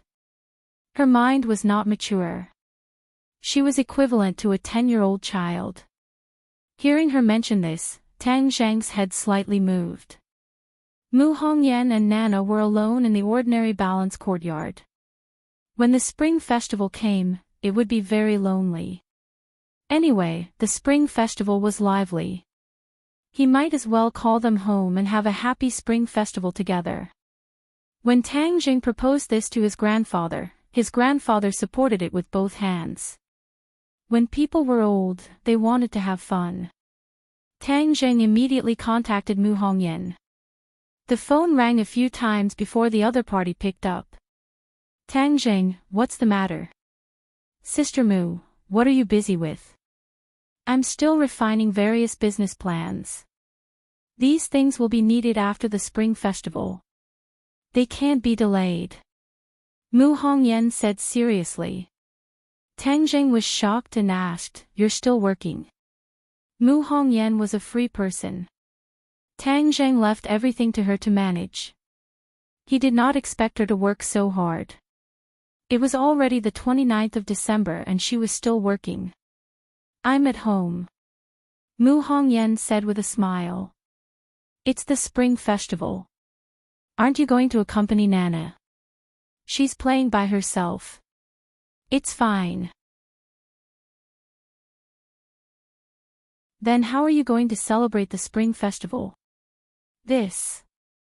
I'm not prepared. Mu Hongyan told the truth. In the past, she had always spent the spring festival in the Long family. It was very lively, so she did not need to worry about these things. Sister Mu, don't work anymore. Today, your first task is to accompany Nana and go shopping for clothes or other things. You should at least take a break at the end of the year. Tomorrow, you guys come to my house early to reunite and have New Year's Eve dinner together. Tang Zheng said without hesitation. There's no need. There's a need. Sister Mu, I'm the boss. This is my order. You have to follow it, understand? Tang Jing took out the posture of a boss and said firmly.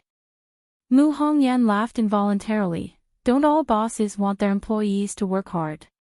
Where would you encourage your employees to be lazy? Let's strike a balance between work and rest. Now that you're tired, who will work for me in the future? I'm thinking far ahead. I'm serious, don't work today. The spring festival is too important for children. Don't neglect Nana. Tang Zheng said earnestly. Mu Hongyan turned her head and looked at her daughter who was playing alone. Her heart softened and she said, All right, I won't be polite with you. Tomorrow, I'll bring Nana to your house. There were guests coming, so Tang Jing specially went to prepare children's toys and snacks. After being so busy, the sky turned dark. The few of them tidied up and fell asleep, conserving their energy for tomorrow's spring festival. As night fell, a gust of cold wind suddenly blew in from the window. Immediately, the room became even darker. It was as thick as ink. On the bed, Tang Dehai was lying quietly. His breathing was even and steady. It was obvious that he was sleeping soundly. Two shadows suddenly appeared in the darkness. These two shadows merged into one with the darkness. It was almost impossible to distinguish them from each other. The black shadow floated to the front of the bed and stared at the sleeping Tang Dahai with wide eyes. Is it him? Suddenly, one of the black shadows asked. The other black shadow nodded. It's him. The first person who increased his lifespan was him. The source of the problem must be him. Then should we detain his soul and interrogate it? The Ghost King ordered us to get to the bottom of this. If we can't find anything, then us two brothers will suffer. So we can't care too much and detain his soul for interrogation. Humph, a person can lie when they are alive, but a soul can't lie. We'll know once we ask. But I'm afraid his lifespan will be damaged. His lifespan was already at its end.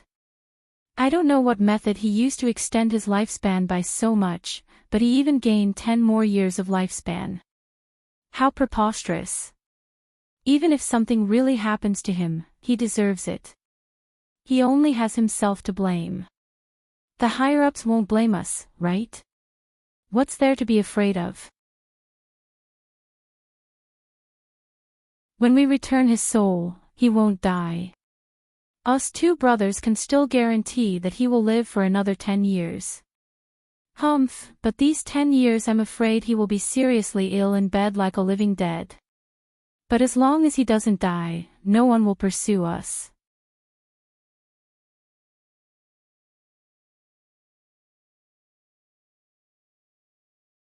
Chapter 538. The two shadows reached a consensus. One of them took out a bell and shook it. However, the bell didn't make any sound on purpose. However, a mysterious aura spread out and enveloped Tang Dahai. A shadow slowly floated up from his body as if it was about to leave. Bang! Suddenly, with a muffled sound, the door was fiercely pushed open. Tang Zheng stood at the door and angrily shouted, "Stop!" The two shadows were shocked and hurriedly stopped. The shadow on Tang Dahai's body returned to his body and merged with him. Tang Zheng's heart jumped. If he was late, his grandfather would have been killed by these two guys. Fortunately, he was sleeping in the living room, which was very close to his grandfather's bedroom. When he heard a little movement, he rushed in.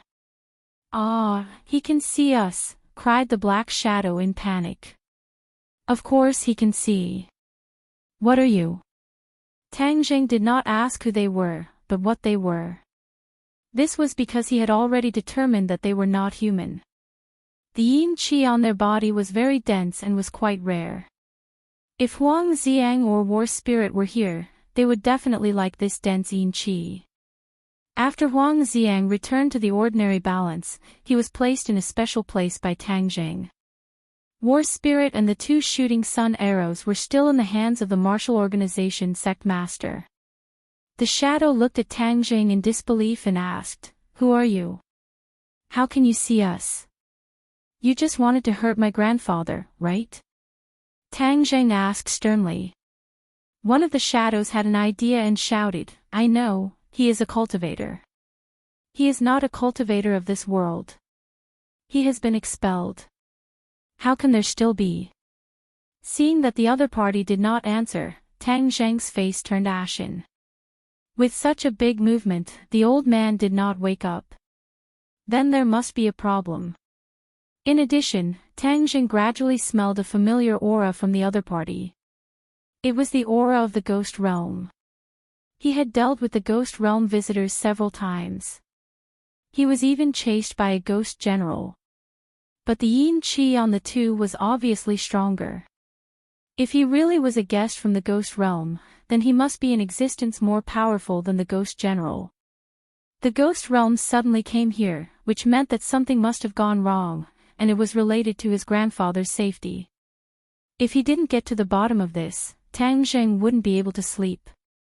"Since you don't want to talk, I'll capture you and slowly interrogate you," Tang Zheng said sternly. His figure flashed and pounced on the other party.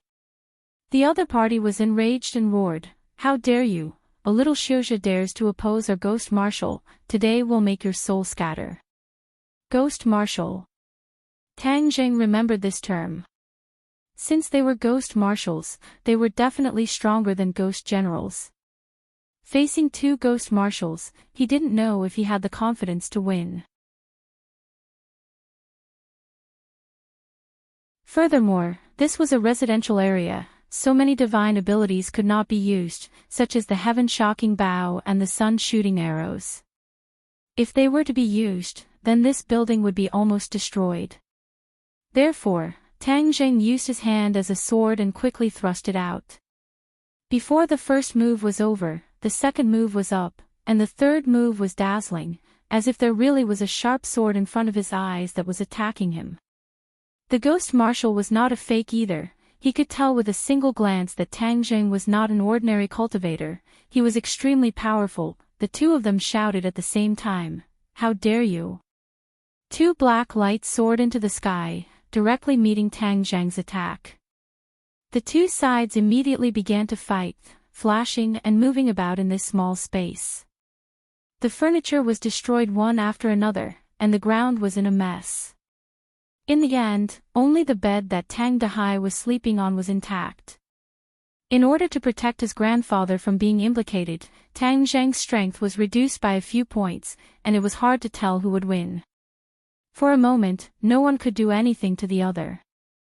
Since such a powerful cultivator has appeared by this old man's side, then perhaps the matter of extending his lifespan is related to him, or perhaps he knows the details. Once we capture him, we can report to the Ghost King. A ghost marshal said excitedly, as if he had discovered a new continent. That makes sense. In order to avoid any trouble, we have to take him down quickly. The other agreed readily. The two of them looked at each other, and as if they had a tacit understanding, they suddenly sped up. In the blink of an eye, the room was filled with gusts of cold wind, as if they were in a ghost realm. The cold wind roared angrily, as if there were thousands of vengeful spirits coming to claim their lives. If it was an ordinary person, they would have been scared out of their wits by this scene, but Tang Zheng was filled with killing intent. He was completely unaffected by the yin qi, and started to attack. Suddenly, a strong gust of cold wind blew, and a green face and fanged ghost head bit towards Tang Zheng's head. Tang Zheng's finger poked upwards, hitting the ghost head, and the ghost head exploded, turning into balls of black light. However, before Tang Jing could heave a sigh of relief, a biting cold wind blew from all directions, and 8 ghost heads attacked Tang Jing at the same time. There were green-faced and fanged ghost heads in front of him, and they were extremely terrifying. Tang Jing stabilized his mind. With a thought, he took out the dragon-trapped rope. Although he was unable to use the heaven-shocking bow, the dragon-trapped rope was still useful. With a shake of his arm, the dragon-trapped rope drew a circle and wrapped around the 2 ghost heads in front of him. With a sudden force, the ghost heads exploded. The other 6 ghost heads had already arrived behind Tang Jing, their eyes emitting a green light, as if they would immediately bite off a piece of flesh from Tang Jing's body. "Master, what happened?" Suddenly, Linger walked to the door and turned on the light switch. The room immediately lit up. When she saw this scene, she immediately covered her mouth in shock and almost screamed. She shouted in panic, "Who are you? I won't allow you to hurt Master." As he spoke, he rushed towards a ghost head.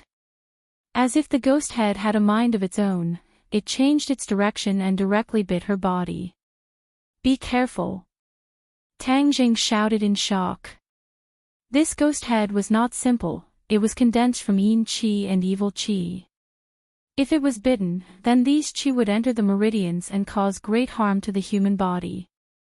Linger pouted, her pink face was fiendish. She was not afraid at all. Instead, she rushed forward a few steps and said angrily, "You are not allowed to hurt Master." Just as the ghost head was about to touch Linger's skin, suddenly, a green light was emitted from her body. When the ghost head touched the green light, it immediately disappeared into thin air.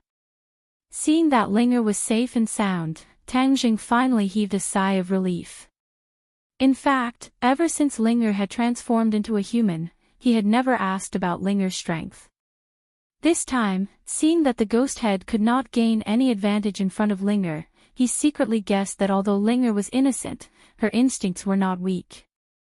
Taking advantage of this gap, the dragon-trapping rope was like a nimble dragon, constantly churning. In an instant, the remaining 5 ghost heads were eliminated.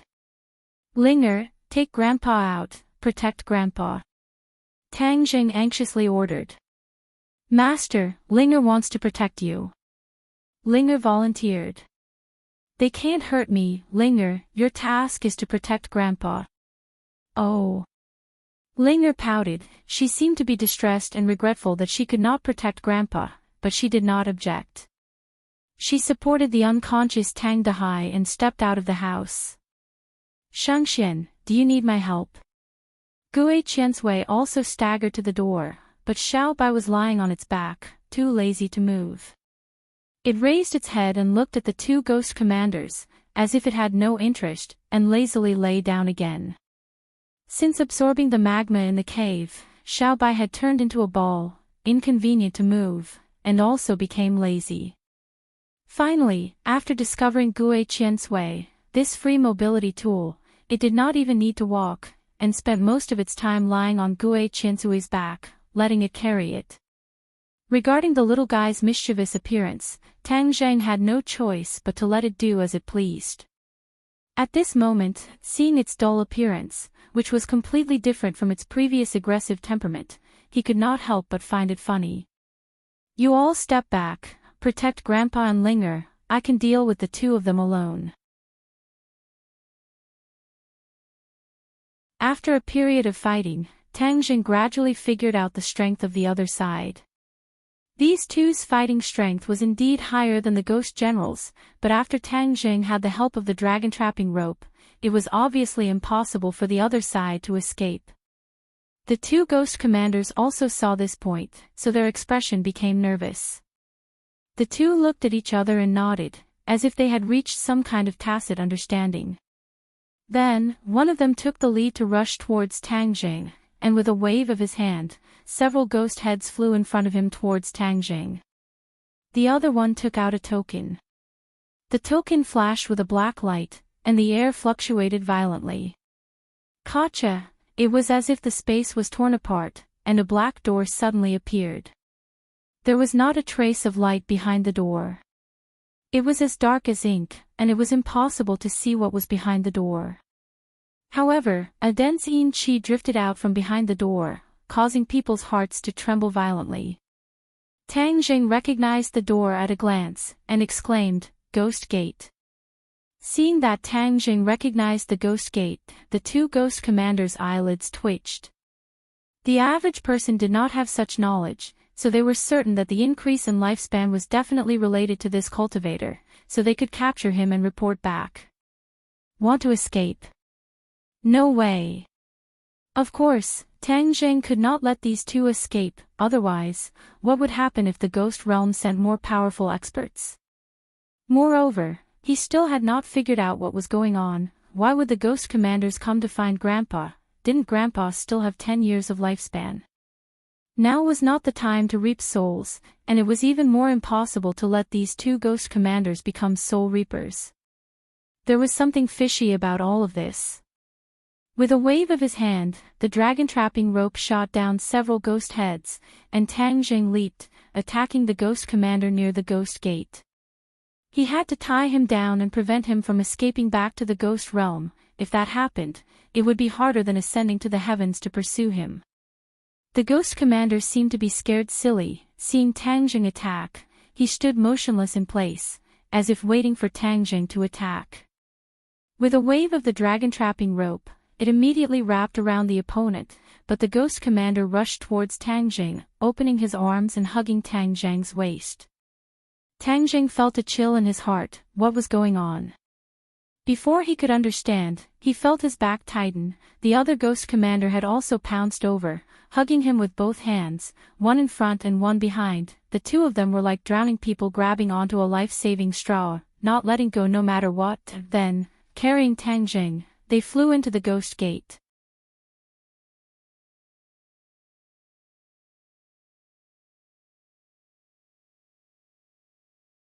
Chapter 539. There was darkness in front of him, but soon, a ray of light entered his eyes. Tang Jing could finally see his surroundings clearly. This was another world. It was incomparably dark, and the sky was also dark.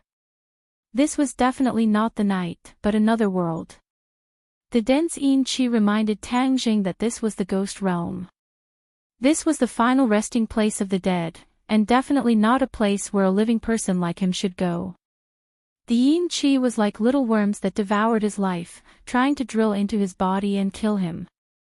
He felt a chill in his heart and subconsciously circulated the ancient scroll of Tongtian. The warm true qi flowed through his 8 extraordinary meridians and drove away the yin qi that wanted to invade his territory. His waist loosened, and the 2 ghost commanders jumped back, eerily laughing. No matter where you come from, coming to the ghost realm means that you're already dead. Hey, now you're at our mercy. Tang Jing shivered and said, I'm standing in front of you alive. How am I dead?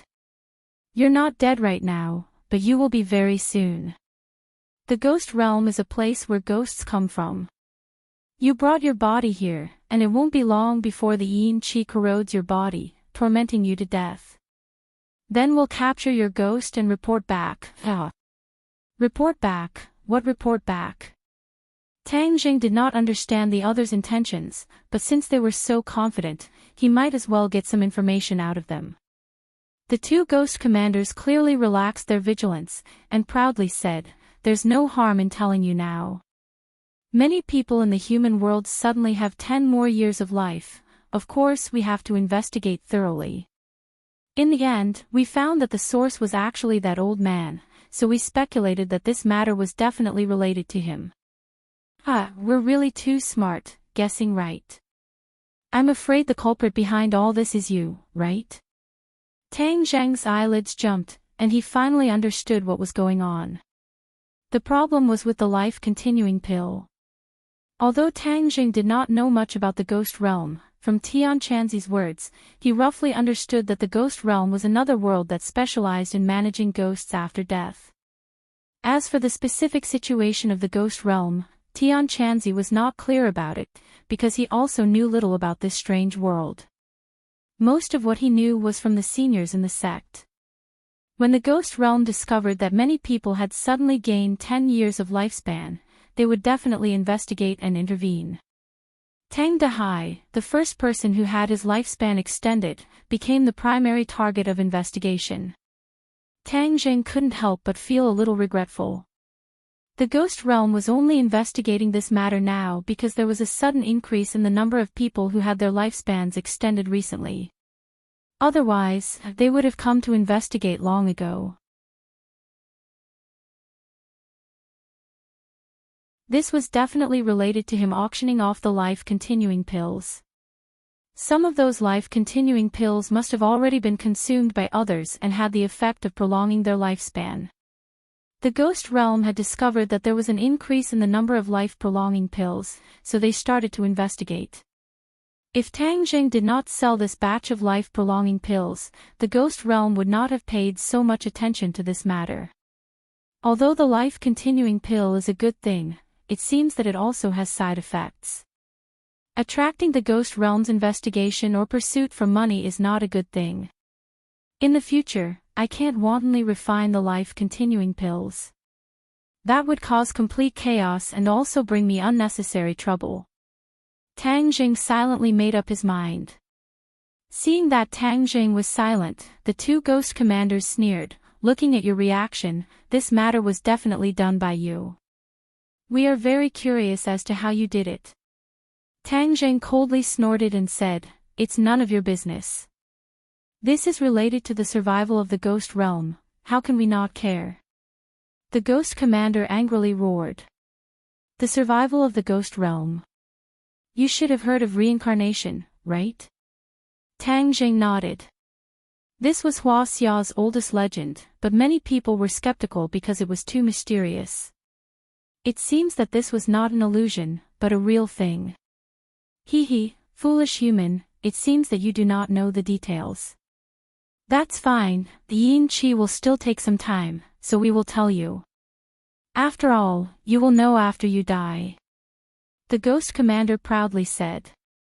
Tang Jing felt that there was nothing wrong with his body. Only then did he suppress the fear in his heart and listen to the other party show off. If he missed this opportunity, it would not be easy to hear these secrets again. The ghost realm is the same as the human realm. It is just another world with a different set of operating laws. When a person's life is up, they will die and their soul will leave their body and enter the ghost realm. After a period of time, these souls will be reincarnated and enter the human realm to become a human again. Do you understand?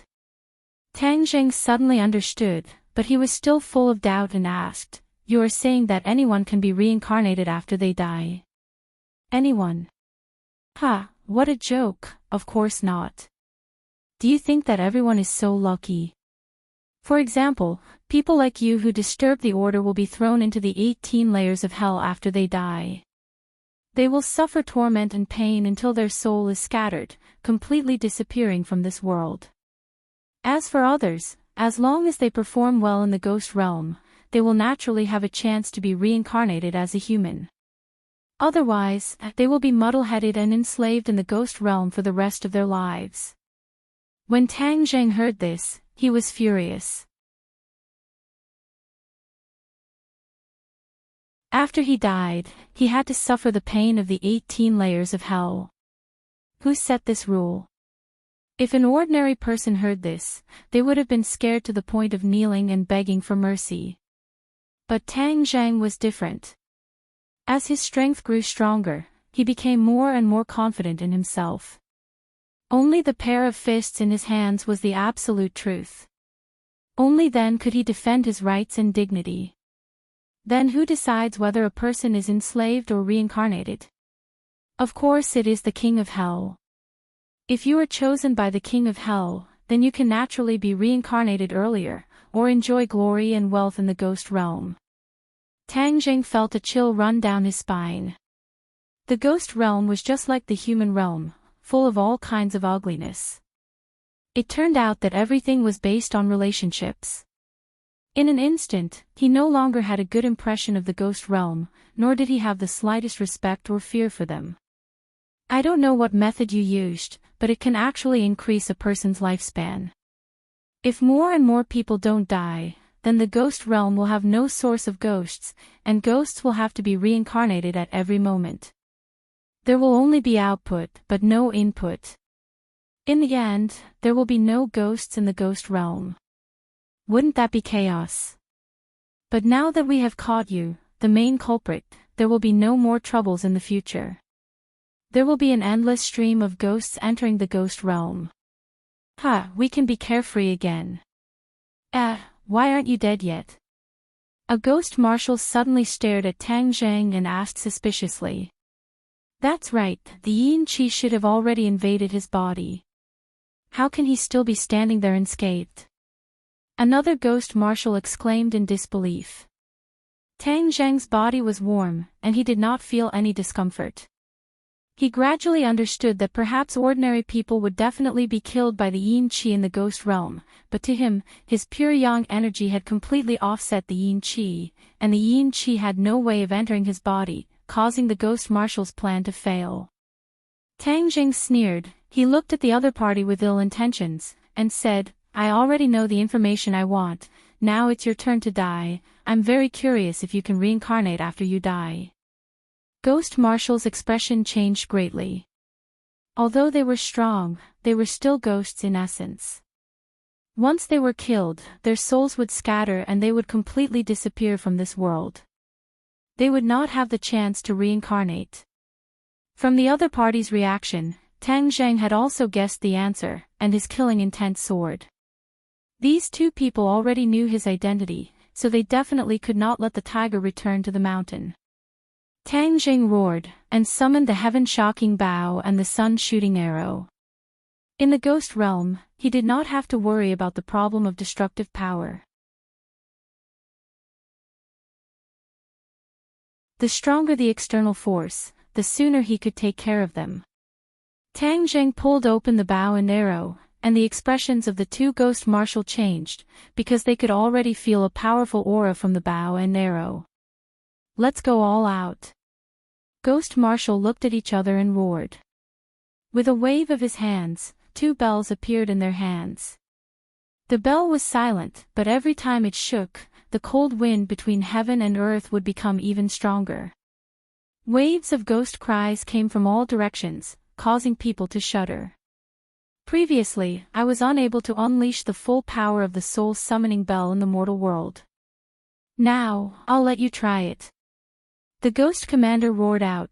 The more the bell rang, the more anxious it became, causing sand and stones to fly. A gust of cold wind turned into a tornado, swirling towards Tang Jing, and within the tornado, there were countless ferocious-looking ghost heads, all of them fiercely baring their teeth at Tang Jing, as if they wanted to tear him to pieces. Tang Jing was like still water. The heaven-shocking bow was pulled into a full moon, and seeing the tornado blowing over, he slowly released his fingers. Whang! With a strong vibration sound, the sun-shooting arrow left the bowstring and turned into a ray of light, accurately shooting into the tornado. Boom! Boom! Boom! Boom! A series of explosions sounded out one after another. The ghost heads screamed miserably and exploded, turning into strands of yin qi. The tornado also stopped abruptly and disappeared into thin air. Bang! The soul-summoning bell in the hands of one of the ghost marshals shattered into pieces with a clang, scattering all over the ground. He spat out a mouthful of blood and staggered backwards. This. How could he be so powerful? Just who are you? The ghost marshal screamed in shock. The other one had blood at the corner of his mouth and looked like he was on the verge of collapsing. He screamed, "Run!" He turned around and ran. Obviously, this one was much smarter. He knew that the only reason he was able to fight to a draw with the other party was because the other party did not take out this great killing weapon. Now that they were far from being a match for the other party, if they did not escape, they would be waiting to be killed. The other one also seemed to have woken up from a dream and turned to run. Tang Zheng's reaction was even faster than theirs. He leaped and passed by the ghost marshal behind him. While he was still in the air, he pulled open the heaven-shocking bow and shot out the sun-shooting arrow, straight towards the ghost marshal in the distance. Boom! The sun-shooting arrow accurately pierced into the opponent's body and exploded.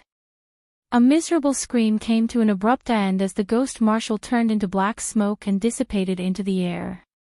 Tang Jing landed steadily on the ground and turned to face the ghost marshal who was rushing forward.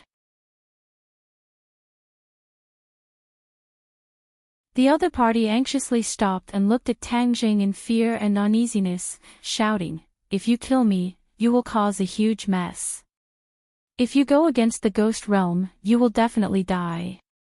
The corner of Tang Zhang's mouth curled up into a cold smile, and said, "Killing one is also killing, killing a pair is also killing.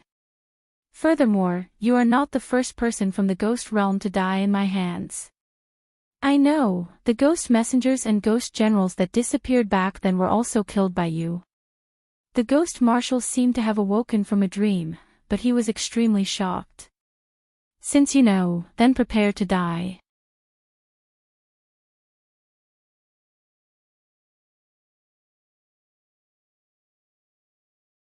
Chapter 540. Seeing the other party crush the ghost tablet, Tang Jing did not have time to stop him. His face sank as he asked, "Without this ghost tablet, you want to trap me in the ghost realm? Hang, consider yourself smart. Even if I can't kill you, I will trap you so that you will never be able to reincarnate." The ghost commander gritted his teeth and said. Tang Jing did not think much of it and said, "Is that so? I'm afraid you've miscalculated. Look at what this is." Tang Jing took out a black token. If this was not the ghost tablet, then what was it? When he killed the ghost messengers and ghost general, he naturally obtained this ghost tablet. He knew that the ghost tablet could summon the ghost gate and connect the two worlds. Seeing the ghost tablet, the ghost messenger's expression changed greatly as he exclaimed, "How do you have the ghost tablet?" Just as he finished asking, he suddenly realized, "I know, you killed them, so you obtained the ghost tablet." The corner of Tang Zhang's mouth rose as he said, "Now you can give up. You want to trap me in the ghost realm. Wishful thinking." The ghost commander retreated step by step, his face filled with panic. He suddenly knelt in front of him and cried bitterly as he begged for mercy, "I beg you, let me go. I won't say anything." Hee, it's too late. Tang Zhang slipped and appeared in front of the ghost commander. The other party was already scared out of his wits and subconsciously wanted to resist, but Tang Zhang had already grabbed his neck. Bang, go to hell. True fire emerged from Tang Zhang's palm, instantly igniting the ghost commander. The ghost commander screamed, but was unable to break free from Tang Zhang's grasp. His screams weakened bit by bit. Bang! With an explosion, he turned into wisps of yin qi and scattered with the wind. Tang Zhang clapped his hands. After confirming that he did not leave behind any clues, he looked up. The sky was still dark, like the scene before a storm. From time to time, a cold wind would blow by, cold and awe-inspiring. What entered his eyes was a desolate area without any buildings. Even the ground was dark, as if it had been burned by fire. This is the ghost realm, it is indeed very different from the human world. The king of hell has set his eyes on the matter of extending his lifespan, and the ghost marshal he sent this time failed miserably. I wonder if he will send someone even more powerful. Tang Zhang furrowed his brows. This problem really troubled him. Forget it. Let's go home and see how Grandpa is doing. He remembered that Grandpa had been in a coma. He didn't know how he was doing now. His true chi flowed into the ghost token. With a flash of black light, a ghost gate appeared in front of him. He leaped into the ghost gate. In the next second, he appeared in his grandfather's room, only to see Ling, staring at the air with her head tilted to one side. It seemed that with her understanding, it was very difficult for her to understand such a sudden disappearance, but she had been waiting foolishly because she believed that her master would definitely return safely. When she saw Tang Zhang's figure reappear, she immediately cheered and jumped directly onto Tang Zhang's body. Like a sloth, she tightly hugged him, afraid that he would disappear again in a blink of an eye. "Master, Ling thought that you had abandoned me. You finally came back. Ling is so happy." Ling said pitifully. Tang Zhang laughed involuntarily. He touched her head and asked, "Where is grandfather?" "Grandfather is lying on the sofa. I let Xiao Bai and Gue Qiansui look after him," Ling said.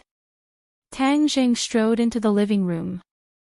He saw his grandfather's eyes were closed, as if he was sleeping soundly. Xiao Bai and Gue Qiansui quietly guarded him. Seeing Tang Zhang return, Xiao Bai rolled his eyes and drooped his head. It seemed that he had expected him to be safe and sound. Gue Qiansui was pleasantly surprised, immortal. Tang Zhang nodded. He held his grandfather's hand. A trace of Jinqi wandered inside his grandfather's body. He checked and found that there was no major problem. He heaved a sigh of relief. In fact, if he had appeared a little later, the old man's soul would have been taken away from his body. Even if it was returned, it would cause great harm to his body. Fortunately, the soul did not completely leave the body. Tang Zhang stopped it, so the old man luckily escaped. However, the old man's body was still invaded by a bit of yin qi, so he was unconscious. But it was all dispersed by Tang Zhang's Shin qi. The old man would not wake up for the time being. Tang Zhang did not intend to tell him about last night's big matter. He did not want him to worry in vain. So he told Ling and Gue Qiansui not to reveal half a word to their grandfather. Then he took advantage of the night to buy furniture. Because the old man's room had become a mess, almost all the furniture was destroyed. Of course, Tang Zheng could only buy new furniture. Fortunately, he had Lin Hu and Fire Phoenix, the two former local tyrants. Even in the middle of the night, they could gather a lot of furniture. When the sky turned white, he had already renovated the old man's bedroom. At this time, the old man faintly opened his eyes and looked around curiously. He thought he was dreaming. This was not his room at all. Seeing his grandson in front of him, he knew that all this was real. Of course, he could not help but ask. Tang Zheng had already thought of a countermeasure. He directly said that he was filial to him. He specially took advantage of the old man's sleep to change his clothes. He wanted to give him a surprise. Fortunately, the old man gradually got used to Tang Zheng's unusual behavior. Although he was distressed and complained about spending money, he did not say anything more. Only then did Tang Zheng let out a sigh of relief and quietly got busy. Today was the most important day of the year, New Year's Eve. Therefore, Tang Zheng did not bat an eyelid, as if nothing had happened last night. He started to get busy early in the morning. But before she could get busy for a while, Lan Yu came to visit. She had fought hard for the opportunity to participate in this group year from the old man, so of course she had to perform well. However, she was not the only one who rushed over early. Mu Hongyan brought Nana over very quickly. The house immediately became lively and happy. New Year's Eve was an important day for the people of Huaxia. Not only the ordinary people, but also the officials and even some mysterious organizations were jubilant on this day. Looking at the red lanterns hanging everywhere, Wu smiled from the bottom of his heart. After returning to the martial sect alone, the sect master asked her where Mistress had gone. According to Mistress's instructions, she perfunctorily passed over. Regarding this, she felt extremely guilty. Since she was young, she had never hidden anything from the sect master. This time, she had no choice but to make an exception. This was because Mistress had warned her with certainty and seriousness that if the news of her looking for Tang Zheng were to spread, it was very likely that there would be a huge mess. Wu did not suspect that this was Mistress's alarmist words, because she did not doubt Mistress's judgment at all. Looking at the sky outside the high wall, her thoughts could not help but drift away. Mistress was alone in the ordinary balance. How was it? How was he getting along with the despicable Tang Zheng?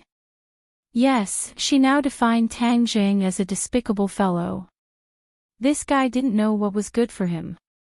He actually treated Mistress so cruelly. She couldn't help but want to rush up and beat him up. Of course, in the dead of night, another thought would appear in her mind. She had done that kind of thing with that guy. If he were to return to the martial sect in the future and reunite with the sect leader's family, how would she get along with him? Back then, the sect master had said that he would adopt her for that day. That time, according to the sect master's orders, she gave herself to Tang Zheng. Could it be that the sect master already knew that Tang Zheng would explode one day? How could he foresee the future?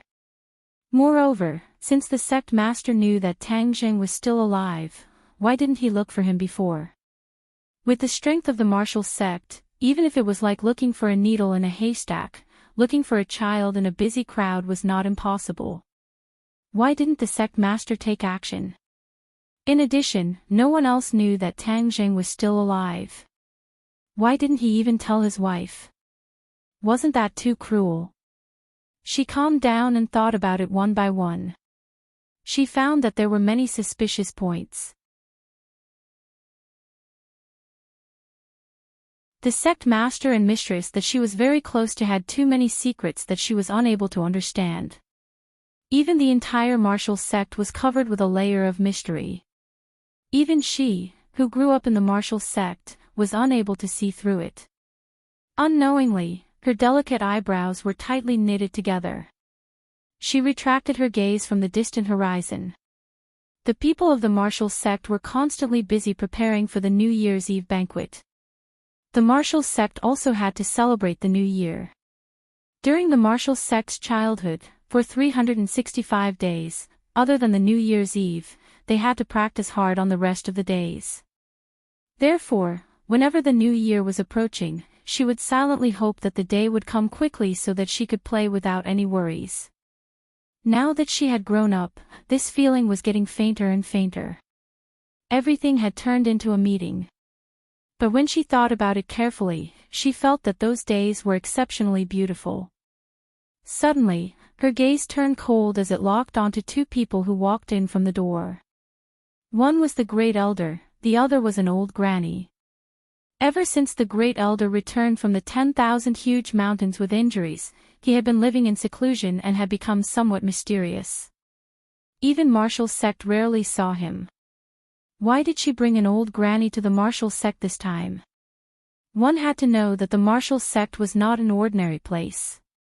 Ordinary people would not be able to find it, let alone step through the door of the martial sect.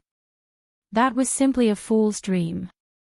And this old granny was led by the Great Elder, so she was definitely not an ordinary person. She looked at the other party with a burning gaze, hoping to see some clues. However, she found that her efforts were useless. Suddenly, the old granny turned her head and looked at Wu Liao. When their eyes met, Wu Liao felt as if he had been struck by a giant bell. His face turned pale and he staggered back a few steps. The martial general's soul was still unsettled, but he hurriedly looked over, only to find that the other party had already shifted his gaze away, no longer looking at her. But that feeling just now was like a demon that lingered in her heart for a long time, unable to get rid of it. What kind of gaze was that? She was unable to describe it. She only knew that the gaze was extremely deep. Looking at it made her feel as if her entire body was about to be sucked in, unable to extricate herself. At the critical moment, she hurriedly circulated her energy and stabilized her mind. Only then did she withdraw from that dangerous state. However, she could not help but take a few steps back, her face pale. If a single gaze could cause such a huge impact on Marshall, then how powerful was the other party?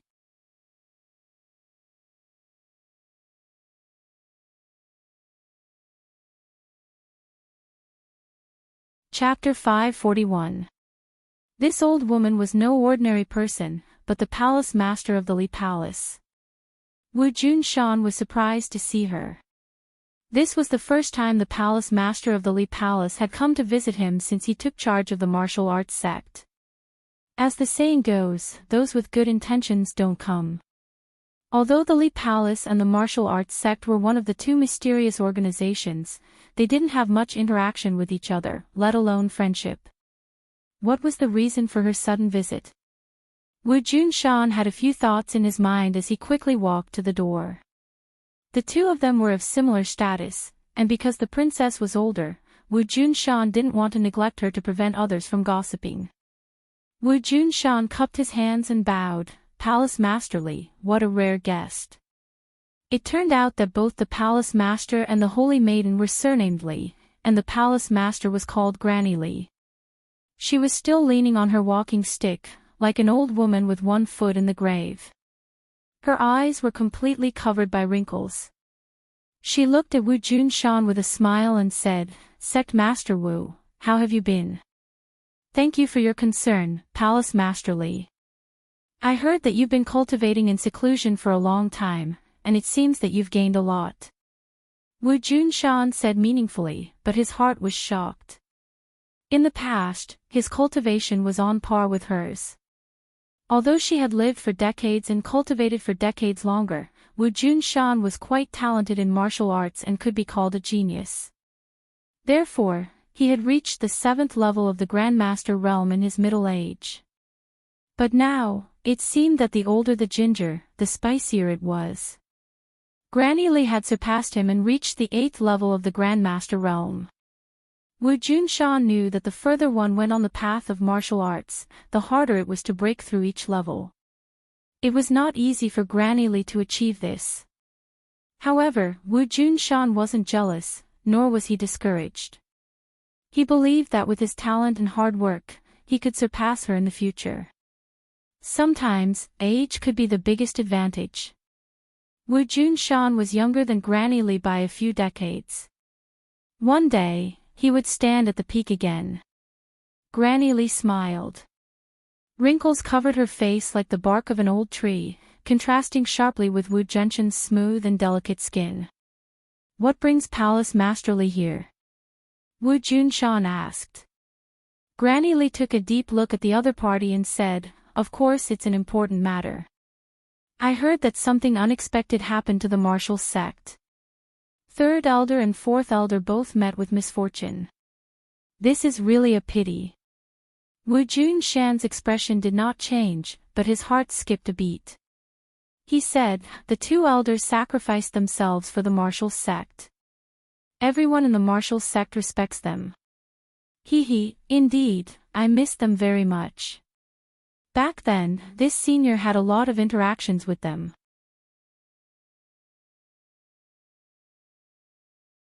If the old sect master was here, perhaps he would not hesitate to make the murderer disappear from this world, Grandma Li said meaningfully.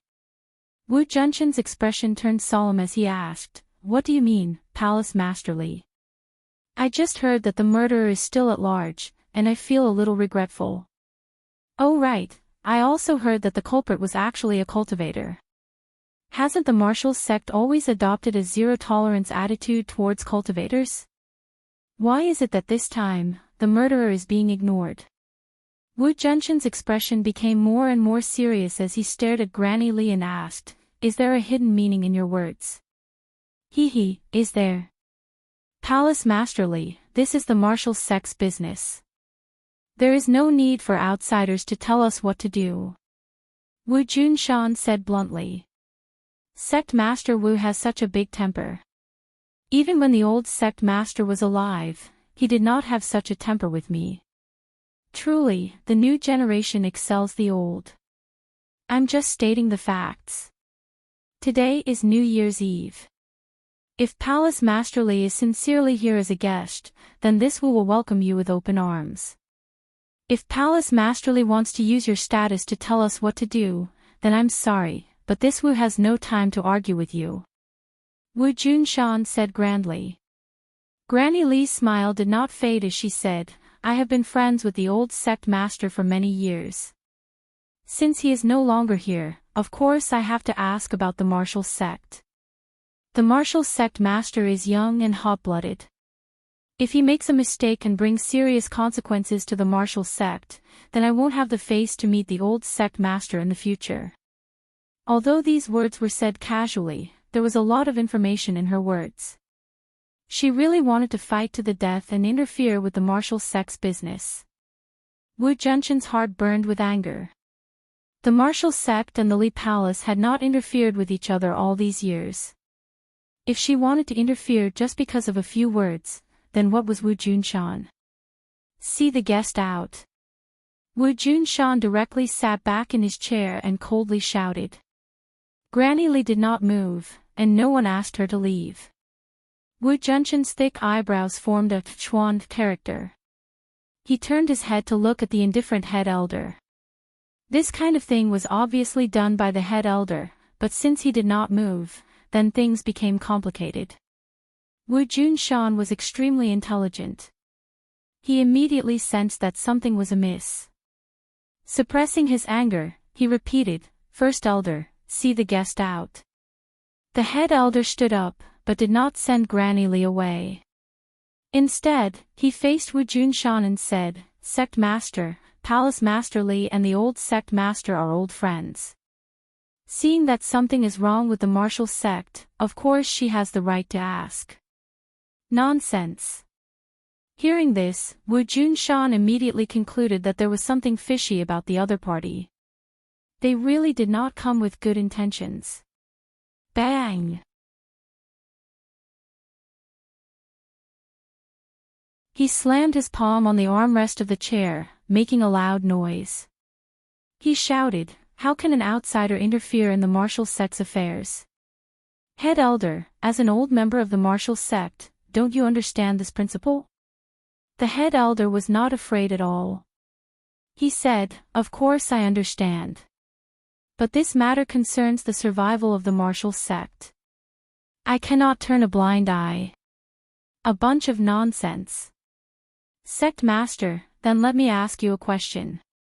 We have already confirmed that the deaths of the third and fourth brothers are related to Tangjing, and he is a cultivator. Why did you order not to deal with him? What is the meaning of this? The head elder asked in a powerful voice. I am the sect master. I have my own considerations. Why do I need to explain to you? If that is the case, then why don't the sect master dispel my doubts and tell me what your considerations are? The head elder pressed on. You don't need to know. Could it be that there is some secret that cannot be revealed? The great elder's eyes were like torches as he stared fixedly at Wu Junshan. Wu Junshan did not budge an inch. Their eyes met, and neither of them showed any signs of weakness. Wu eavesdropped on the conversation from outside the door. Seeing the great elder pressing on step by step and the sect master not explaining, she became worried. Of course she knew why the sect master did this. It was because Tang Zheng was his son. However, from the attitude of the sect master and mistress, they did not wish for others to know about this matter. Then the sect master would definitely not be able to explain it.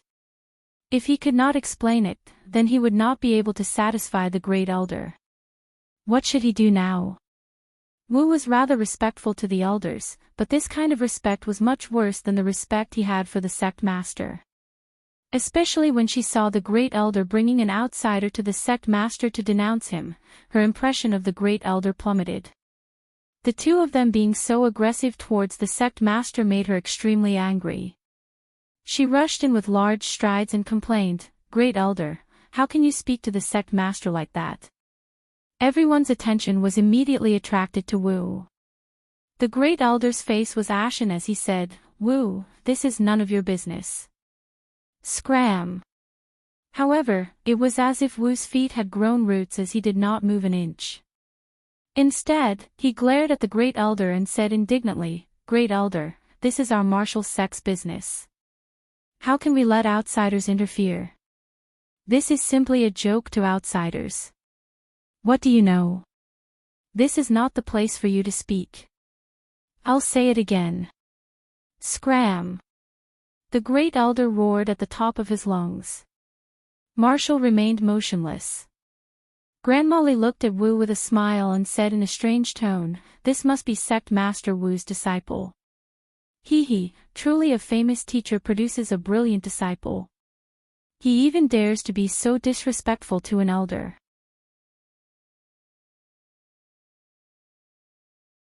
If the old sect master were to know of this, I wonder what he would think. In front of outsiders, a junior dared to speak to him in such a manner. It was truly disrespectful. The great elder was so angry that smoke came out of his 7 orifices. His face was red as he roared, "Since you don't know the rules, then I'll teach you the rules so that outsiders won't laugh at you." As soon as he finished speaking, he charged towards Wu like a bolt of lightning. Wu was shocked. The great elder actually dared to teach her a lesson in front of outsiders. Not only was this a slap to her face, it was also a slap to the sect master's face. Since when did the great elder dare to act so recklessly? Of course, Wu was not a match for the great elder. Just as he was about to move, he was locked onto by the other party's gaze. No matter what he did, he was unable to escape that slap. Wu did not care about being injured. It could even be said that death was not regrettable. However, he cared about the sect master's face. "Stop!" Wu Junshan angrily roared. He had already disappeared from his chair and was standing in front of Wu. He reached out his hand to block. With a ping sound, the great elder flew backwards. He staggered as he landed on the ground. He was in an extremely sorry state. Wu's heart still had lingering fear, but she also let out a sigh of relief. She was pleasantly surprised as she looked at the back of the figure in front of her. The sect master was too good to her. Not only was he her master, he taught her profound martial arts. He also protected her in all aspects. He did not even hesitate to use force against the great elder. Paw paw paw. Crisp applause rang out. Grandma Lee clapped her hands with a face full of smiles and said, "Wonderful." Sect Master Wu did not hesitate to use force against an elder for his disciple. He truly is a role model for a master. Wu Junshan frowned and said, "Palace Master Li, the martial sect does not welcome you. Please leave." Hee, if you want to drive me away, it won't be that easy. If this matter is not cleared up, I will not leave. Grandma Li said. The great elder also stood beside Grandma Li and said, "If we do not clear up this matter, we will not be able to face the spirit of the old sect master in heaven. It is possible that the 100 years of the martial sect's foundation will be destroyed in a day. Palace Master Li is an honored guest that I invited to be a witness to this matter. Sect Master, today we must get to the bottom of this matter. Why exactly are you protecting that Tangjing?" Wu Junshan coldly snorted and did not comment. "You're tuning into the LoveLore Library YouTube channel. We're so grateful for your support, and don't forget to subscribe to join us on this incredible journey through captivating stories. Your generosity through donations truly makes a world of difference, as it's the primary source of revenue that allows me to expand and enhance this channel for you. Thank you from the bottom of my heart for being a part of this adventure."